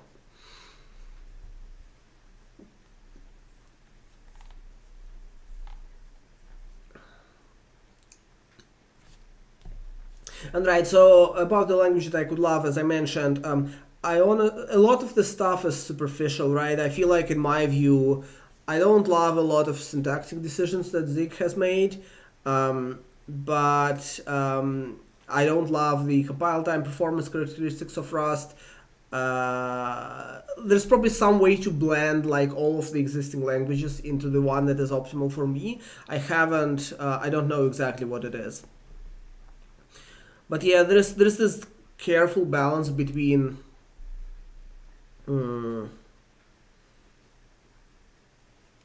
how maybe it's just a balance between sort of rigidity and whatever the opposite of rigidity is around just like a set of questions. One thing in Rust, for example, that is it's a careful. I thought about this problem for some languages that I've worked on before. What is your integer math semantics? It's like a very innocuous question, like how do you add two numbers? What is the resulting type when you do? What's the restriction on the source types, etc. It's hard to make the right call around this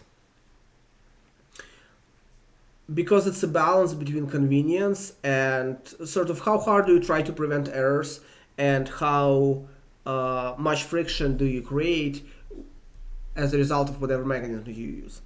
In Rust, for example, my recollection is anytime you want to use an integer to index an array, you have to upcast it to usize, even if it's a smaller unsigned type.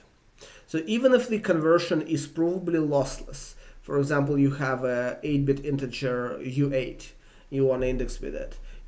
When I used Rust for sure, and I thought I looked at this recently and the situation hasn't changed, you have to upcast it.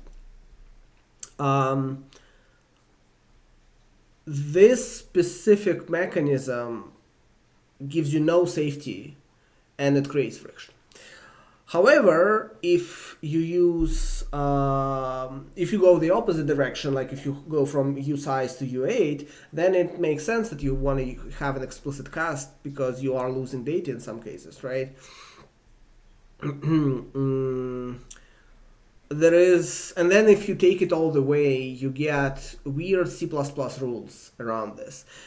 It's interesting. They're weird for a reason, like there's an important problem that they're trying to solve, but the outcome is you try to add two 8-bit integers, you get a 32-bit integer, like it's all weird, right? Like the sign conversion rules, it's all weird. So I understand trying to get out of the C++ sort of C++ really semantics of integer arithmetics as an important goal, but what Rust ends up with is just actively uncomfortable to work with.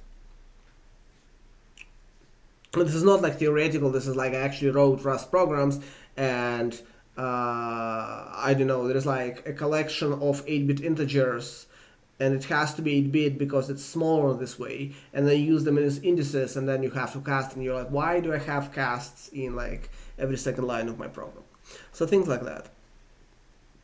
So it's hard to know exactly, like all of these are hard to kind of hit on the balance. And also syntax is a big thing. How uniform it is, how unsurprising it is, and at the same time how sort of lenient or like how clean it is. It's kind of fascinating to me. So in Jai, I think every single time the subject of syntax comes up, Jonathan Blow is like, oh, all of the syntax is temporary. We just made arbitrary choices and like just don't pay any mind to them. But I don't think this is actually true in the sense that I think he's treating the syntax as something that can be changed. But at the same time, it feels like there's a lot of effort actually spent there to make it cleaner and nicer. Because at least when I look at code, Jai is one of the nicer languages to look at among these like four, right? C, C++, Zig, Rust, and Jai. But honestly, I'm just not convinced Jai has a future for reasons unrelated to the implementation or language syntax. So I don't know. It just right now feels to me like time that if Jai is closed still, so hard to know. But this is why I don't want to spend. This is why I said I don't care if I'm in the beta, because I need to be convinced that the language has a future to actually spend time on it. And I'm not convinced Jai has one yet. We'll see. Alright, hobby renderer, heavy Vulkan renderer in Rust is a baby plugin. My project currently builds in under 4 seconds, so this is cool. My experience is with the Bevy examples. I suspected what happens is that you spend some time on building their example framework, and that probably is a bunch of code. Maybe not, who knows. 4 seconds is much better.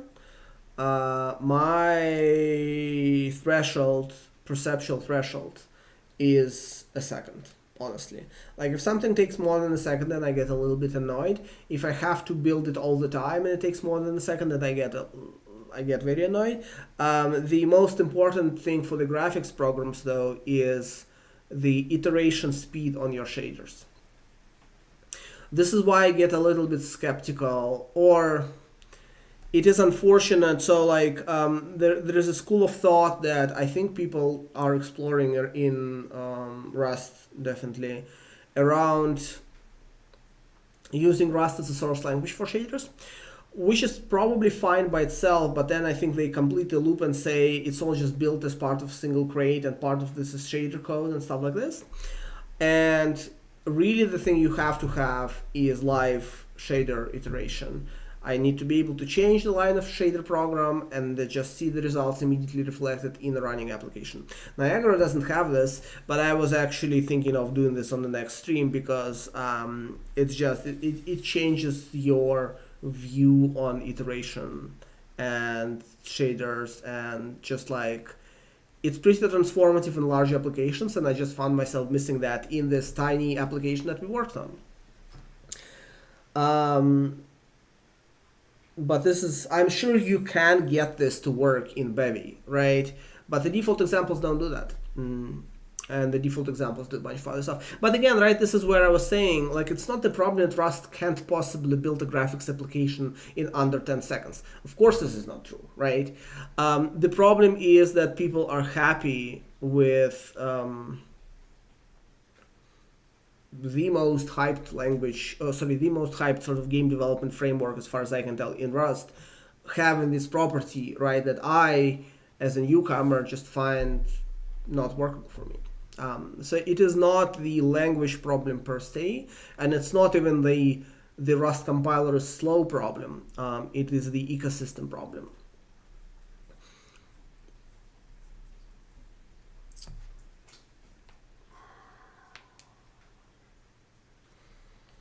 Happy that people are using mesh opt. I was fascinated to discover, so I picked up the Zig thing.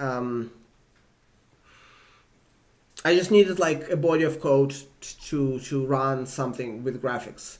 So I found Zig game dev project, I cloned it, and then of course it has a mesh library, and of course the mesh library does an FFI to mesh opt to like do some optimizations on the mesh code, on the mesh data. So that's cool.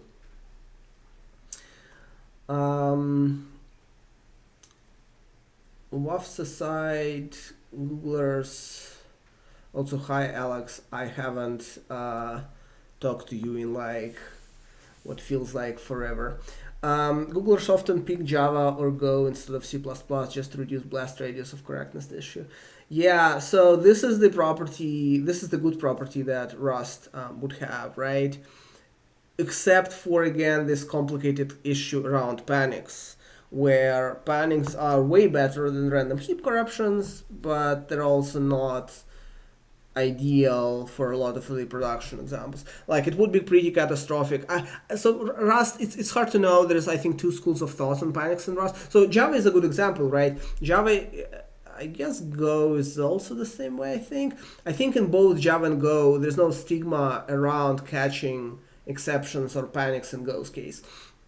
I think in Go, like, you put code in a Go routine, and like, doesn't matter what it does. I mean, maybe it exhausts all your memory resources. I don't know if there's memory limits on Go routines, on Go routines. But whatever it does, it doesn't matter. It doesn't crash your process, right? In Rust, panics are, I think in some environments, are not catchable, not handleable. And so it's hard to know, is it okay for the code to panic on unsanitized input? My sense is no, but maybe there's environments in which maybe at some point in Rust, people will get to a common sort of understanding and agreement that actually it's okay and you just catch the panic and no big deal. I'm not sure.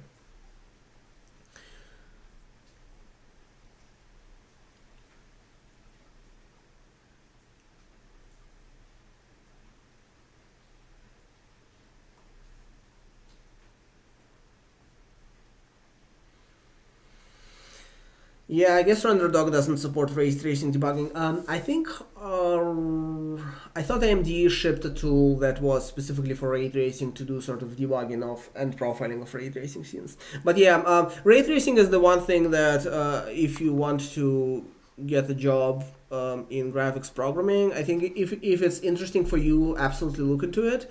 But it's this whole extra world that is largely unconnected to the normal world of graphics program, to the previously existing world of real-time graphics programming. A lot of techniques there are different. There's a lot of all of the APIs, pretty much all of the APIs are different, not all of them, but a lot of them are. So it's practically this sort of second real-time graphics programming world that largely doesn't intersect with the first one.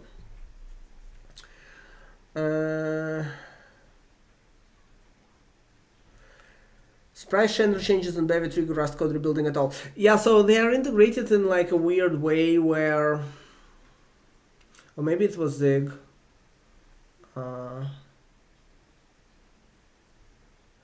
In one of them,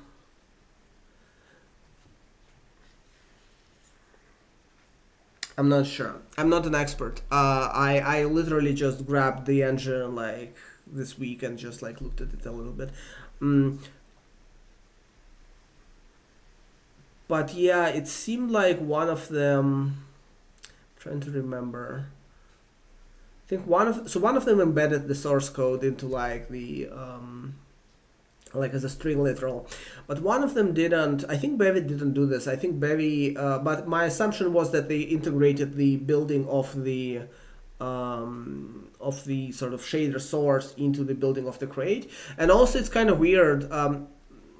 And I'm sure these problems will have solutions to some extent, but it's just interesting how the world develops around build systems. So one thing in Bevy that was definitely true, and I don't think it's a property of Bevy at all, is I changed something in some way downstream version. Maybe it was the shader, but maybe it wasn't the shader, I forget.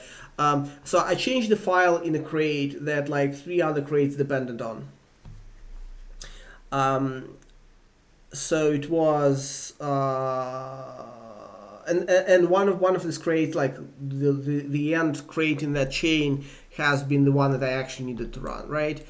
So this was actually fascinating, because it's a problem that you run with in every language ecosystem, and this is again a symptom to me of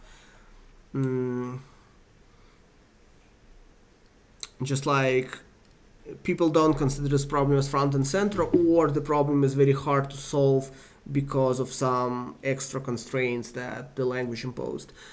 So there was a crate, maybe, I forget if this was, I looked at a bunch of frameworks, so I'm maybe mixing it up, so maybe it wasn't PBR, but there was an example, PBR, and then it linked to some GLTF thing maybe, and then it linked to some other thing, and then it linked to some other thing. So there was this 4 crates in the sequence, right? This one is the executable. So I was changing a single line in the source of some top-level crate. And every time I did this, there was this long build that built all of them in sequence. It built all of them in sequence. There's many problems here to unpack. It built all of them in sequence, or okay, there's a thing Cargo does. I don't know if it's on by default, so maybe it didn't build them in sequence. Maybe there was a little bit of parallelism involved. Let's just say it built them all. Now the thing is, there is a classic optimization in build systems that not a lot of build systems implement, because it's difficult structurally to do when you have build systems and compilers not talking to each other directly. The optimization goes like this. If you change the internal details of an implementation in a given library, you don't have to build any source code in any dependent libraries, because it can't depend on the internals of the implementation, sort of by definition of how languages work. You still have to link some things, but you don't have to compile anything. In C++, this is sometimes implemented in C++, but not sort of always. But in C++, you get some of the side effects of this optimization sort of as the byproduct of how the compilation model works. Because in C++, the compilation step is separate from linking, and the compilation step is one file at a time. And so what happens is you change the source file in C++. By default, what happens is you change the source file. The compiler compiles the source file, then it links this library, then it links without building any source files this library, and then it links the final executable. So it's still bad because these intermediate links weren't actually necessary even if you have a statically linked program.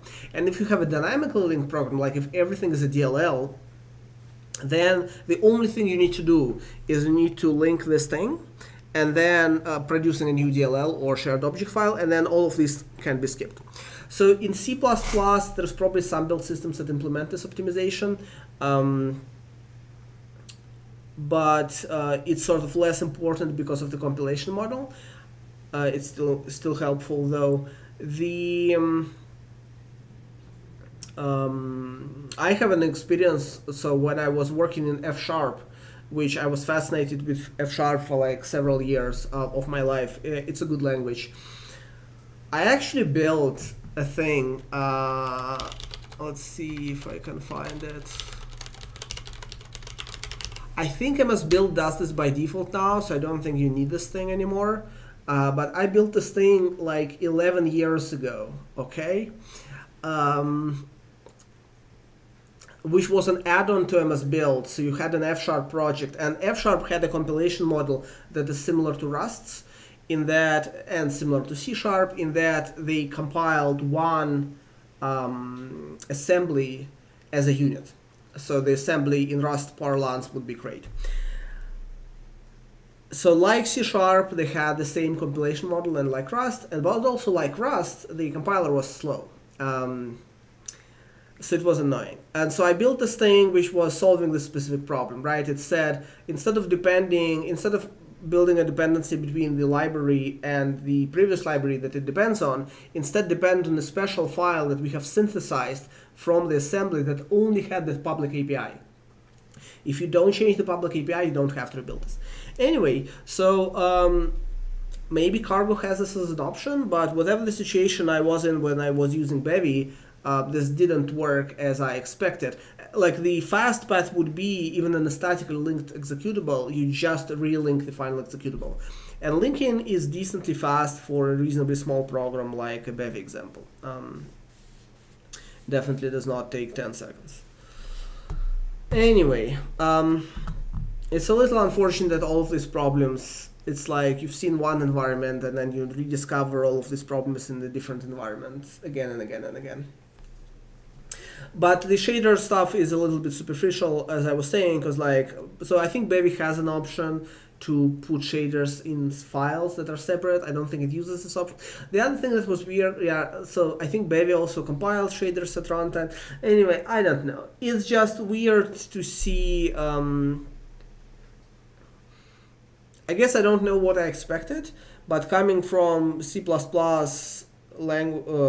sort of game development frameworks and stuff like this, I sort of thought, well, I guess it uses WebGPU, so maybe it doesn't even have a shader binary. It felt like I had different expectations about the whole experience than I actually got.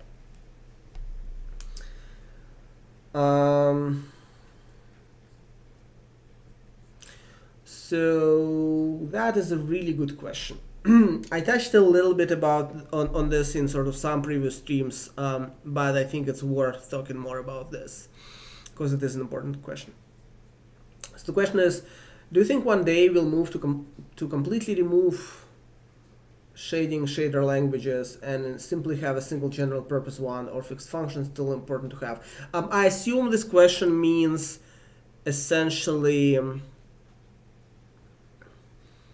is there a future where everything is programmable on the GPU? There's two ways to look at this, right? One is there a future where everything is programmable on the GPU? The other one is there a future where there's no difference between CPU and GPU, it's just the same language that you use in both, right? So the former one is interesting. Both parts of this question, or both interpretations of this question, are interesting. Let's start with the first one. For a while, it surely felt to me that the graphics programming is moving steadily towards sort of generality of programming models, things being more unified, things being more programmable, things looking more and more like computer shaders do. There are some bumps in the road, but if you look at the hypothetical current sort of, how do I phrase this? Here's the world that you could live in today on some GPUs if you wanted to. Okay, you have the total possible set of 4 shader stages.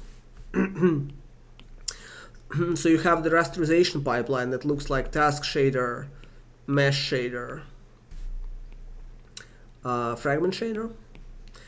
There is technically here an input assembler, as in, or like a rasterizer connection. It's hard to. I'm using input assembler because it's the direct 3D term. It's not quite exact.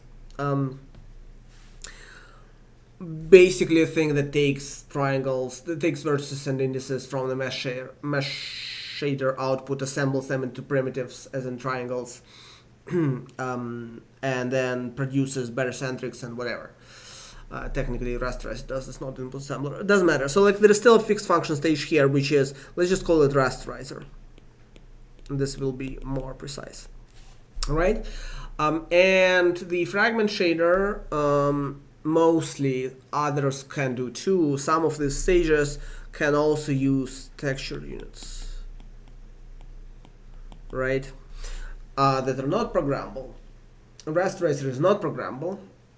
So you, or the other thing you can do is you can use the compute pipeline, so you use the compute shader, right? So this is the world you can live in today. As in, there is GPUs for which you can implement pretty much anything using this pipeline at the same performance that you would use any other sort of shader stage. Things work, right? So in this world, you still have the fixed function rasterizer. You can't really get away easily from the fixed function rasterizer in the general sense. There is cases where it's more efficient to do rasterization yourself using compute. Nanite is a good case study of that. But Nanite still uses the hardware rasterizer for large triangles. It only uses their software one for small ones. And the reason why their software one is very efficient is that it's really constrained to only essentially work on the visibility buffers. So it's a subset of the problem. For the general problem, rasterizer is still the most efficient one. Texture units are not programmable, and in fact there's a fair amount of complexity in texture units. For example, they have learned to decompress a whole set of formats, right, that some of them are good, some of them are less good, on the fly, and then they also do anisotropic filtering and stuff. But so this is the world you can live in today. There is few programming stages. Let's talk about the things that are not here. So one thing that is not here is the notion of the vertex buffer. There's no vertex buffers in this programming model. The only reason why they exist is that the mesh shader can choose to load some data from memory from a buffer. But it's not a vertex buffer in the traditional sense. There's no notion of vertex streams. I guess there's a blend thing at the end, which is not programmable. There's no, like, hardware lighting, there's no transformation, like there's no notion of world space, view space, like none of this exists, right? It's relatively pure. So there's three big things that are still a fixed function. Rasterizer probably has to stay this way. Texture units probably has to stay this way. Sometimes there's discussions about texture shaders, which is essentially mechanism to sort of run extra shading code during the process of computing the color of a given pixel on the texture. And blend is actually sort of removable. Like, you can remove blend. In this model, you don't have to use the blend stage. You can just use the fragment stage and then use an output and do blending yourself and stuff like this. It's a little bit slower on most architectures. But this is reasonably minimal in my view. Like this is fine, right? This is what we gradually converged on as a possible model, not as the only model, unfortunately, because there's some issues with mesh shading pipeline. So it surely felt like we were moving into the world where there's fewer and fewer fixed function stuff. All of these three things, all of these three fixed function units that I mentioned, they're not new, right? They have existed in hardware for like, I don't know, 30 years.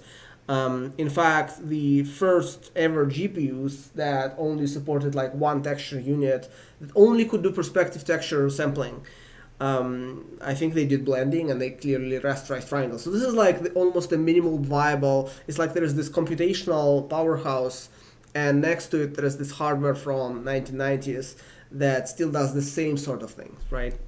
Way fast. So unfortunately, we are quickly moving into the world where there's a lot of fixed function hardware again. And it's because of this second pipeline that's been built up that deals with ray tracing, right? So the ray tracing has like 4 extra shader stages or something like this. They're not fully shader stages in the hardware sense, but they are in the API sense. There's some amount of hardware that's hidden from you that you don't actually get to talk to, that's implemented in different ways. And I thought this is where it would end, but NVIDIA announced recently, or there was a leak. There was some talk from public sources about NVIDIA building a specialized denoiser hardware in their GPU. I don't remember.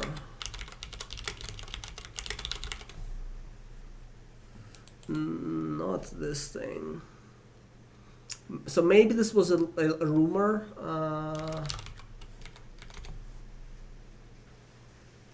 I can't find it right now.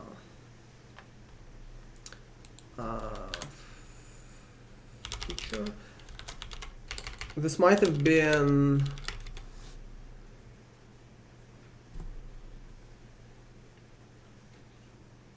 No idea. I can't find it right now. Anyway, so but even without sort of denoiser acceleration, things are in the ray tracing world are starting to look like so there's a Direct3D 9 model where there's vertex shader, pixel shader, and then there's a bunch of complexity around vertex shading, and there's a bunch of things that you can't do between these two pipelines. And then there is an introduction of the geometry shader stage in Direct3D 10, which isn't actually how the hardware works, and it's slow and stuff like this. So like there's this whole sort of process of evolution that we went through for rasterization that had missteps along the way and had a bunch of fixed function units, and there was a stream output from either vertex or geometry or both in Direct3D 10 that was a fixed function stage ostensibly that got killed, thankfully, I think. Maybe, wait, did it get killed? Maybe it still exists. It doesn't exist in Vulkan without an extension, at least. Maybe it does exist in D3D12, I forget. So it was messy for a while, and it's still messy in the sense that all of these things are still exist. They still exist. It's just like the thing I drawn here is an idealized model that can exist today in practice. But if you look, it is like a subset of the existing APIs. It's not how the existing APIs look like, unfortunately. It's just a sufficient subset. So anyway, so the same thing is happening with ray tracing now. So I don't know. It feels right now that we are still exploring the space as an industry of what a GPU is, and I don't think this will end anytime soon. And then the other side of the question is there is still a difference between GPU and CPU. Honestly, I don't see that going away anytime soon either. There has been attempts to make a unified sort of computational model You can write the shader in the same language, like this is fine. Again, already mentioned this. There is a project in the Rust ecosystem where you write shaders in Rust. You are kind of using the same language, which is nice. But it's a different computational environment. Not all of the same things are accessible. Code doesn't run the same way, etc. And it's just a syntax translation in a sense, right? There's not like a fundamental computational shift that's going on here. There were some projects that try to make like a single computational model that can run anywhere. OpenCL is one example. You can run OpenCL code on CPU, no problem. But again, it's not any code that you write that can kind of fit the constraints of OpenCL runtime. So it's not general purpose in the true sense. You can't write a program in OpenCL. You can only write a part of your program in OpenCL, and then the other part of the program is written in a different language. So I think you can unify the languages. That is very clear.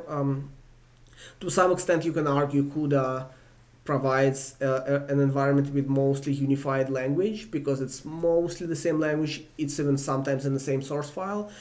It's just part executes on CPU, part executes on GPU. So I think in some ways we're already there. It's just that I think there's always going to be this difference between code that runs in one environment versus another environment, regardless of what language it's written in.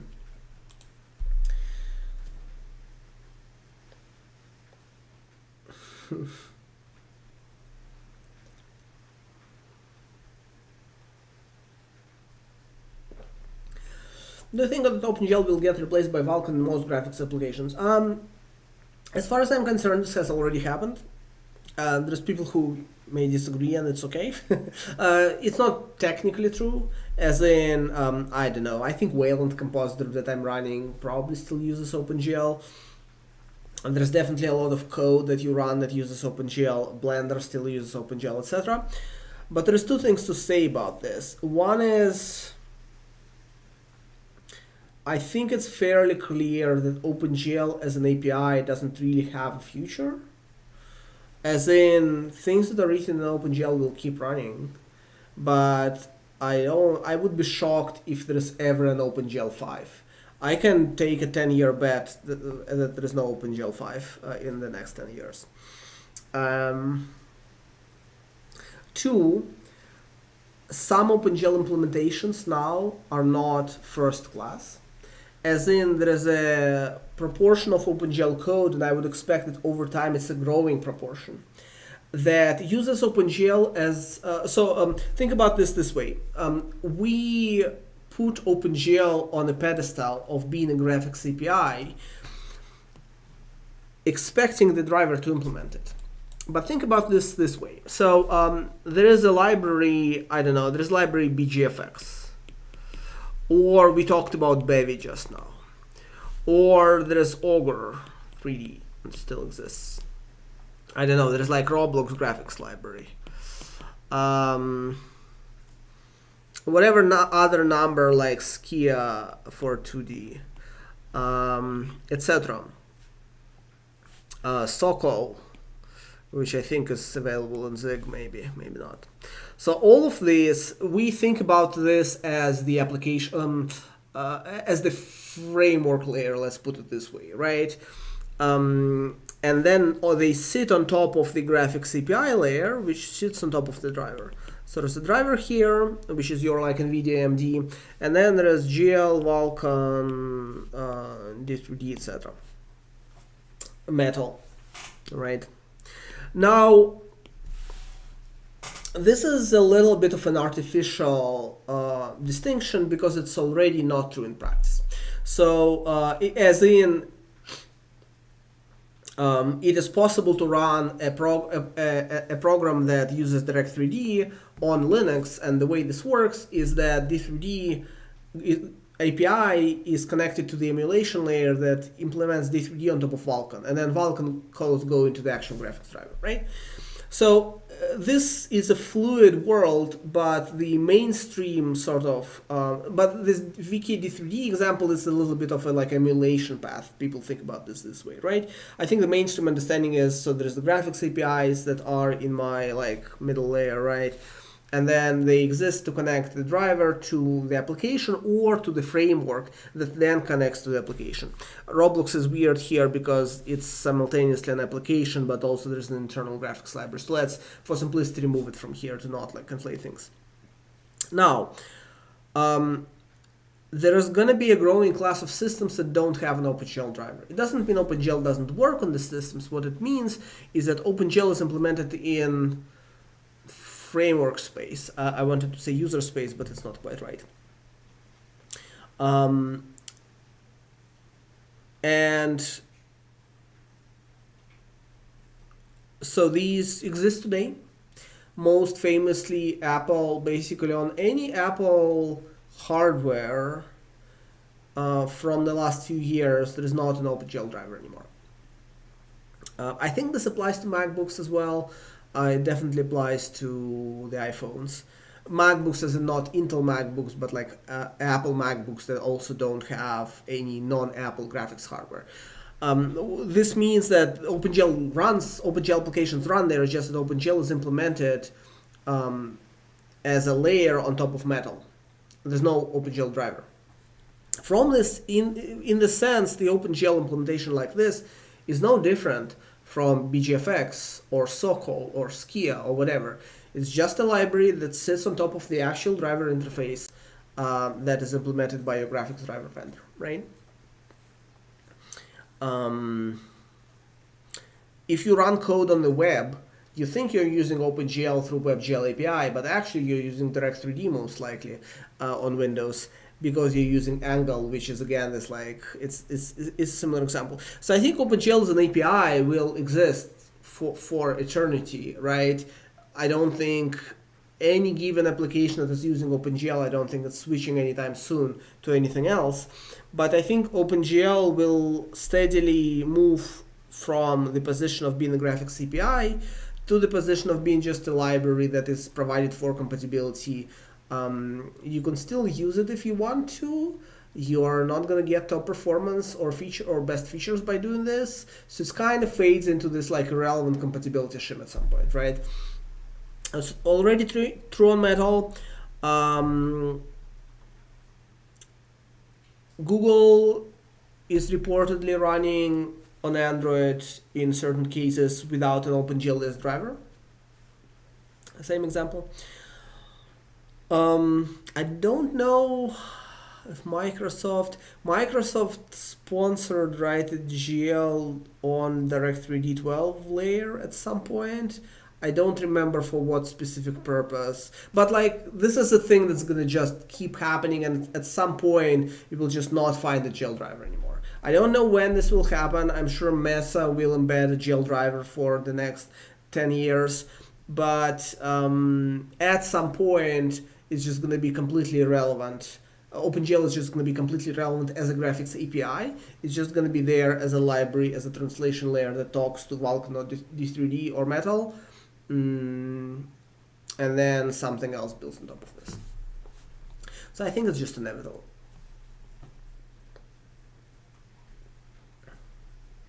Do you think we need a new better operating system? I don't particularly want one, even though existing operating systems don't fill me with joy. It feels like a difficult area to innovate in. It feels to me like the operating system kernels are okay-ish at things that they do. There's things that are incredibly frustrating around a bunch of stuff in the operating system world to me.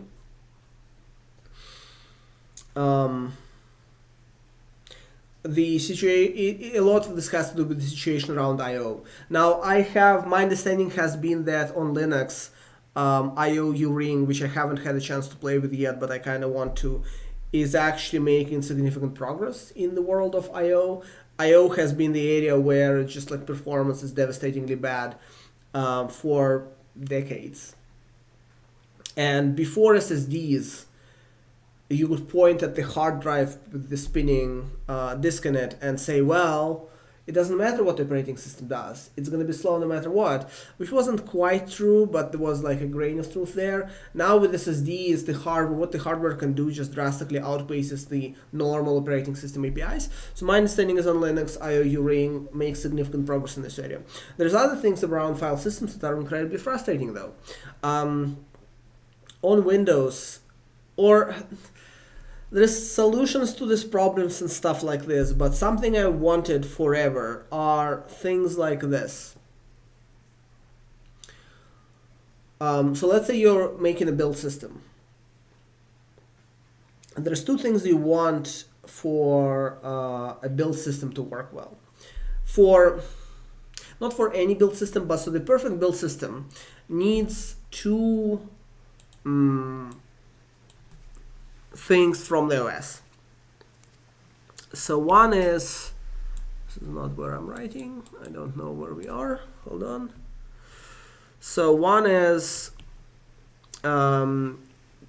get list of files changed in folder.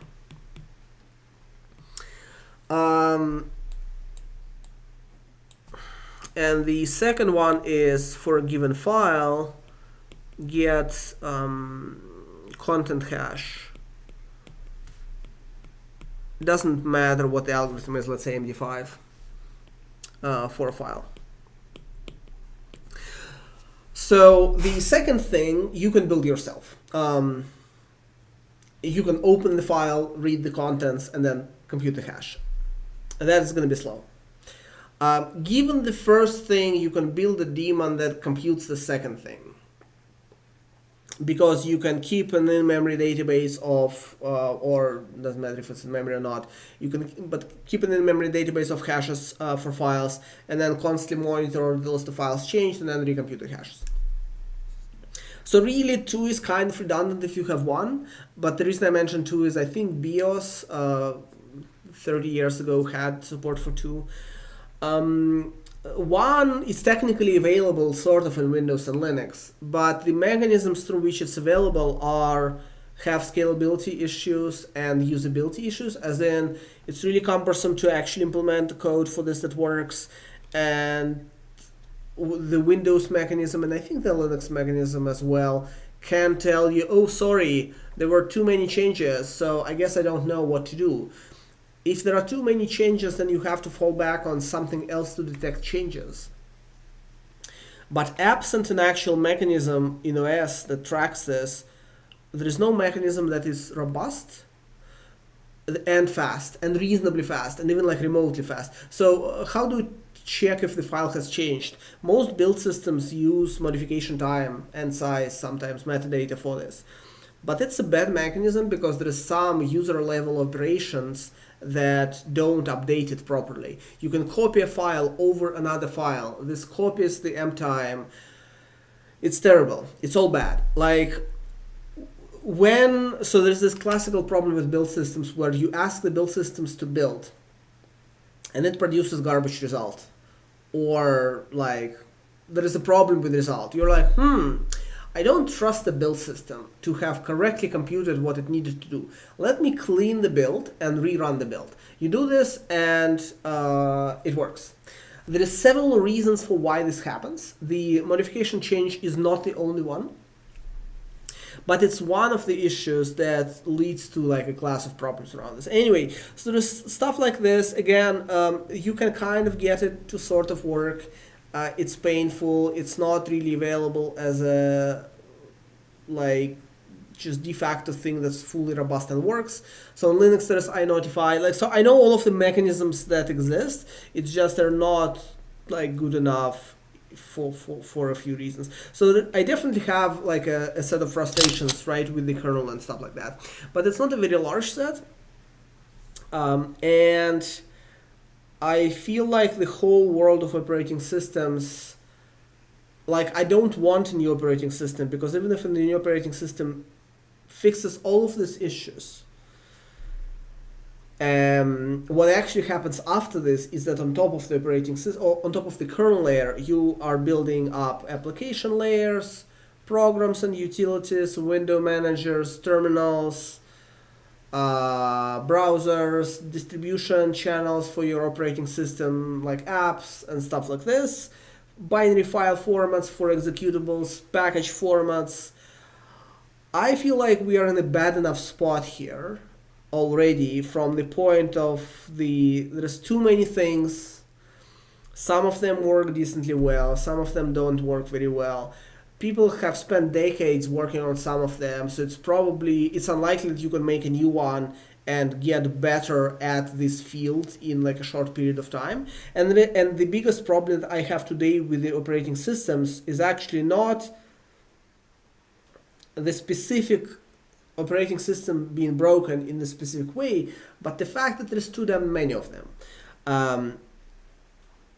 And adding one more feels like, in practice, like if I could rewrite the history of the world to have an operating system that fixes a bunch of problems that I have with operating systems, I would do that.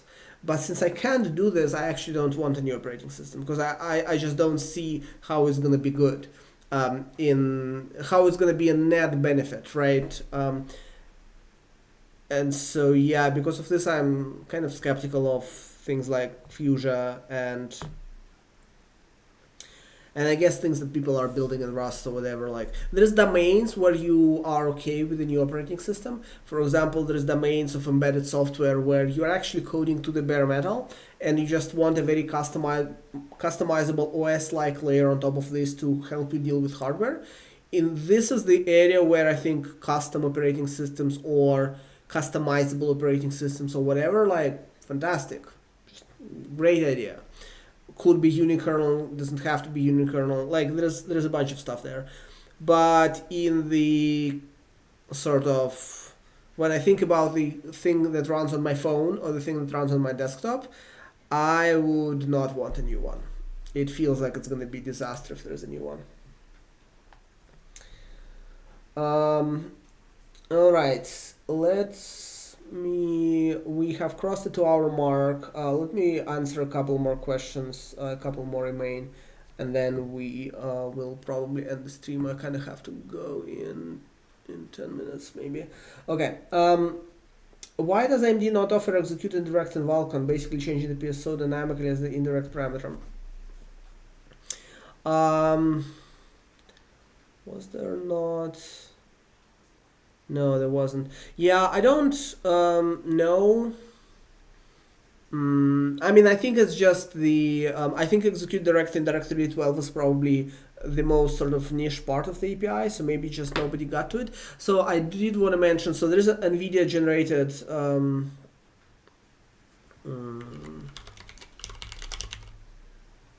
there is this thing.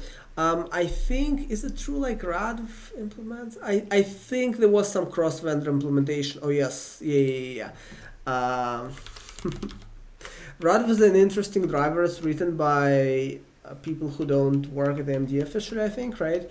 And you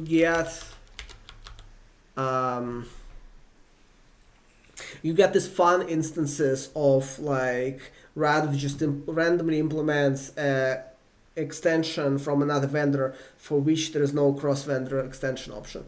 So there is implementation in RADV, so you can technically run it on an AMD Linux driver. I don't know if it is fully sort of compliant, right? But my sense is that it's all a matter of it just hasn't happened yet because people haven't worked on it enough yet. I would expect that something around this happens at some point in the future, but I can't really comment on the details. I think in general this is a weird, you look at different graphics APIs and how they do this. So Directory 12 is a very, very constrained version, right? The NVIDIA generated commands is a much less constrained version, and I think the most unconstrained version is Apple's actually. So Apple supports command generation on the GPU as well. My recollection is it was the most, like the least constrained one, but I could be wrong. But This is an emerging field. The NVIDIA generated device generated commands extension. So you see here it says NV, but actually there was an earlier extension called NVX for experimental. And all of this is from the recent like few years, right? Which means it's an area that people are iterating on as we speak. Like nobody knows what the correct answer is yet for the NVIDIA vendor specifically. Or I guess for NVIDIA we now know, right? But there was a point at which the extension was experimental. And for Vulkan to have cross-platform support of some sort requires a lot of exploration into what is possible on different vendors. It's just a lot of work. Now, you could imagine AMD shipping an AMD-specific extension to do this. I don't recall it existing, but it could just be like nobody asked hard enough, right? I think a lot of the work in Vulkan extension space that you see, it's a combination of, there's like a need for something, there's a need for the problem to be solved, and there's a possibility for a problem to be solved in a reasonable way. When these two things meet, you get an extension. Sometimes two of these things don't meet. It's either because nobody had a need that they expressed strongly enough, or the need is there, but it's not clear how to solve the problem, and so it takes years to figure out a good solution. But I would imagine something will happen. How do these OpenGL on top of metal layers get around big shader compilation stutters that the driver works hard to hide? They don't. And this is one of the biggest issues indeed, as far as the sort of how do you actually do this in production problem is concerned, right? So they don't, to my knowledge, and this is a source of issues. The one thing I would say about this is, I talked about this in, I think, Vulkan 1.3 stream. The problem of pipeline compilation stutter on Vulkan is a problem. It is known to be a problem, and people are looking into this and are trying to find solutions, right? So, for example, as far as the things that have already been released that I can talk about, there is a thing in Vulkan 1.3, which I think we talked about on 1.3 stream, which is relatively small, but it's a set of like extra communications, extra like bit sort of flags and functions and stuff that you can use to talk to the driver and figure out, are you going to run into a problem compiling this? Like, is there a way to compile this with less effort in the driver so that you can later recompile it a more efficient version of this? Like, there's things like this that people have been looking into. It's all not enough, right? It's all insufficient. The driver, I would say in general, right, there is no good way to do just-in-time compilation of pipeline states in the new graphics APIs today. The driver did a much better job at this. But it is an emerging field. People are still working on this problem. So as far as the implementations that I have talked about that are production in a sense, right? I don't know about the Apple's thing. As in, I don't think it takes any significant steps to prevent them, but maybe it's not that bad in practice. Google's layer that I mentioned, I think it's still optional, as in you can choose to not ship a GL driver on Android, on like a new Android version, and you'll get one for free. But I don't know if vendors are actively embracing this, right? I don't know if there's like a production phone that by default uses that driver instead of the vendor's driver. Maybe it exists, maybe it doesn't exist. So maybe it's just not production ready. I think eventually this problem probably will get solved. But the one thing I should note though is OpenGL absolutely had compilation stutter problems, right? So it is possible that there were workarounds to solve them, etc. It was not as bad, but OpenGL was never great at this. The only API that was great at this, I think, was DirectX 11, because it had the least amount of problems in general with shader compilation, and in particular with shader compilation stutters. So I think it's possible that to some degree the answer is it's never been great in OpenGL apps. There was always a hitch the first time. Apps could hide the hitch by rendering small sets of triangles with different shaders. That approach would still work under emulation. But the apps that didn't do this, they're just going to hitch, and they hitched before, and maybe it's now worse, but it was always bad. So I think that it's a possibility that it's just a problem that is not, like, unfortunately deemed critical enough to solve. But I think there's also work happening in this space. I would expect this to get better as time goes on, as better sort of more extensions and stuff like this get available. All right. Why is Roblox not open source? Not gonna answer this because I don't know. Like, few things in this world, few commercial products in this world are open source. Open source just doesn't really work with the traditional sort of IP protection and whatever. It's a very long topic. I'm not an expert on stuff like this, but it's just a norm. I think the question you should be asking is not why is Roblox not open source, because Windows is not open source and Microsoft Office is not open source, I don't know what other apps are there. Browsers are open source. But yeah, maybe the question is why a browser is open source. Like open source and browsers are not commercial software. Never mind, right? What else? What do you pay for that is open source? There's not a lot of applications like this, I don't think. So it's just, I think, normal for things to not be open source in the commercial world. Unfortunately or fortunately, depends on instance. All right, last question I will answer, and we will end the stream. Do you think JIT engines will be live in the future on x86 platforms? Compromise of runtime speed and compile time. Can JIT machines be multi-threaded as working threaded gen thread? So, I mean, the answers to all of these are yes, and it's not just alive in the future, it's alive in the present. The way your browser works is this. You give it a JavaScript source. It parses this JavaScript source. In fact, it's interesting, they have two parsers. One is very, very, very quick because it doesn't parse the functions. It just parses the function. It's like parses the top level without parsing the expressions inside the functions, to the extent that they can make it happen under JavaScript syntactic rules. So then when they need to run the thing, they run it through an interpreter. Some browsers differ as to how exactly that works. Sometimes, parsers that use this dual parse technique, before they interpret a given function, they parse the given function's body from scratch, like entirely. And then maybe they compile it towards some bytecode, maybe some do AST based, I don't know. Anyway, there's an interpreter. And then there is several levels of JIT that happen in your browser. Typically 2, sometimes maybe 3, but I think 2 is normal. There's a thing called baseline compiler and a thing called the actual just-in-time compiler. Baseline compiler is a JIT compiler which takes your JavaScript code and generates x86 or x64 or whatever binary that runs faster than the interpreter but not very fast. So it's like several times faster than the interpreter but not like 10 times, right? And then as that runs, they have the faster version that is compiled with a lot of optimizations. It's all based on type feedback, as in like the compilation process doesn't happen just once on the function.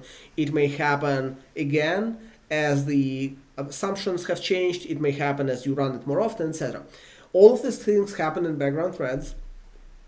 And indeed, it's even more complicated than this. You can be inside one function that runs a loop, and on the 10th iteration of the loop, the browser decides, oh, let me compile a version of this using my baseline compiler so that I don't have to interpret the whole function. It does it in the background thread. Let's say the function takes 10 more iterations to get through while the compilation is going. The compilation finishes, and then there's a mechanism called on-stack replacement, which is essentially while the function is running, it gets to a save point which always would exist at the end of the loop, and in some other places sometimes. And it says, oh, hey, I don't have to keep running this function inside the interpreter because I have the newer binary for the native execution that I can switch to while I'm running this function. So you transplant the values of local variables and stuff like this into native code, then you start writing native code, like baseline. Baseline code runs for like 100 more iterations, let's say. And then the browser is like, well, this function is actually pretty important for performance because you are running this loop for like hundreds of times. Let me start compiling the best version that I can manage, given all of the state that I have observed about the types of the variables and stuff like this. That is done. At some point, the function is still running, and then you're still in this loop, and then the browser is like, hey, I have this super fast version.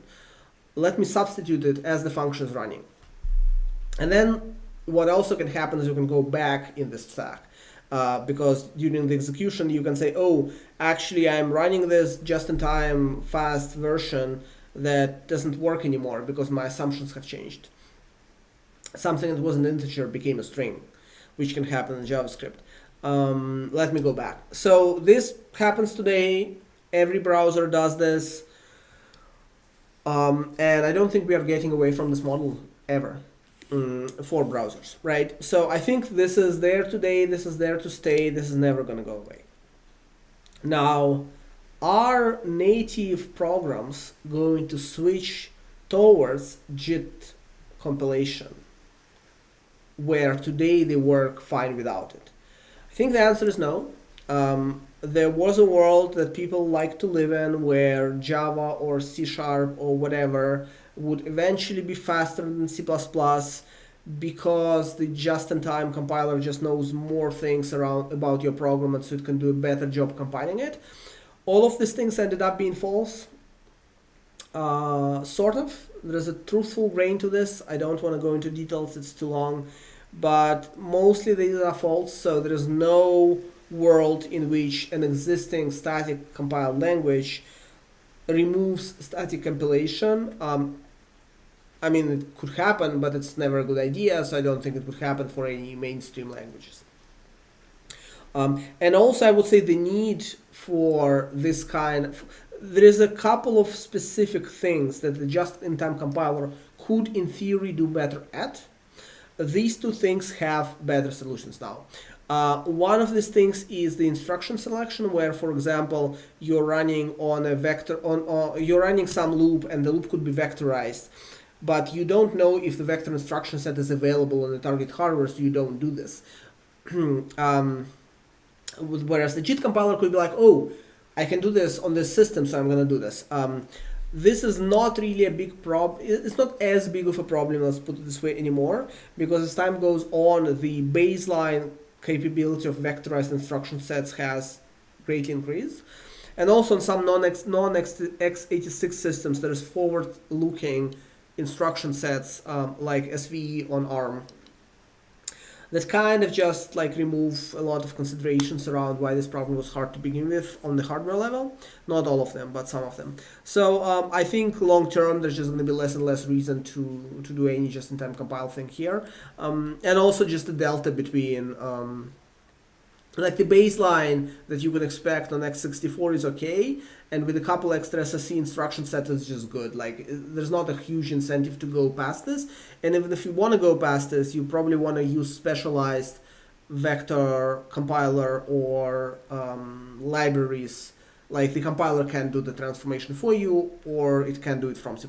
So that doesn't happen. And then the other thing that the JIT compilers were good at were things like dynamically monitoring the branch behavior, virtual function call behavior, etc. They could say, oh, there's this virtual method on this object which you are calling a whole lot. Turns out we only ever see one invocation, one sort of target function from this specific call site that is being called.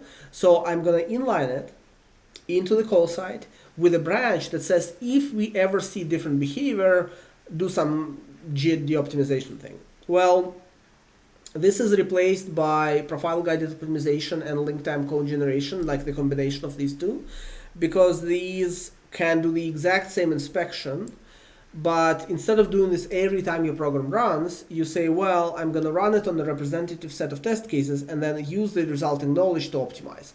And this mechanism works. People optimize production software like this. You get like 10% gain sometimes if you're lucky from this. It's good.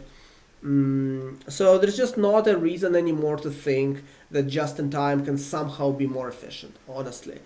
And it's not. It's never been this way, but people had held hope, and I don't think there's a reason to hold hope anymore. So just-in-time exists today for dynamic languages, will never go away.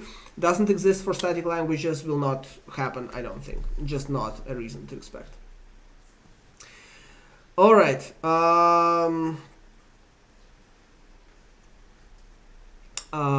This was the last question that I wanted to answer. There's two extra questions. One of them is just like doesn't deserve, honestly, even being read aloud. And the other one is around Vulkan future, which is hard for me to predict. OpenGL survived for a while, right? OpenGL is still alive, right? It's just there's probably people still writing new code for OpenGL. I just don't think it's necessarily a good idea. But it's a fine idea, there's nothing terrible about this. But OpenGL 1.0, when has it been released? 1990 or something, is that right? It's been a while, right? 1992. So at some point during this year, there was the 30th anniversary of OpenGL, right? And OpenGL, I would say, stopped being relevant a few years ago, but it went pretty strong for 25 years, right? You can see there's a gap. 4.6 is around, yeah, like, so it basically stayed very relevant for a while and then kind of relevant for a bit, and it's 25 years. So Vulkan shipped in 2016 or 17 or something like this. Let's just say 2020. I think it's unreasonable to expect Vulkan to disappear by 2040. I think it's also likely that Vulkan will stay. There is a huge cost of making a new API. And there is no new API in existence that does the things that Vulkan does best better. There is WebGPU and stuff like this, but all of these are in a different niche. They're not better than Vulkan. They solve a different purpose. So I think Vulkan today is, for some classes of systems, it's essentially the foundational layer of API, of graphics APIs, whether you use it directly or through a framework or through like an OpenGL library substitution, right? Doesn't matter. I think that will keep going for 20 years at least. And maybe in 2040, there's going to be like a new version, a new API, and then by 2050, Vulkan is not relevant anymore, but it feels difficult to imagine Vulkan just sort of disappearing anywhere in the next 20 years. And I think it's also going to be highly relevant in the next 10 years, past which, who knows, right? Maybe there are some innovations in the industry that transcend the existence of graphics APIs. Or maybe there's a nuclear war and then who cares about graphics APIs. All right, so on this uplifting note, we are going to end the stream. Thank you everyone for attending. Happy New Year for everyone, whether it is New Year already for you or it's still the old boring year. For me, the New Year starts in 11 hours and a bit. So thank you everyone, and we'll see you next time. There's probably gonna be a Niagara stream in January next year.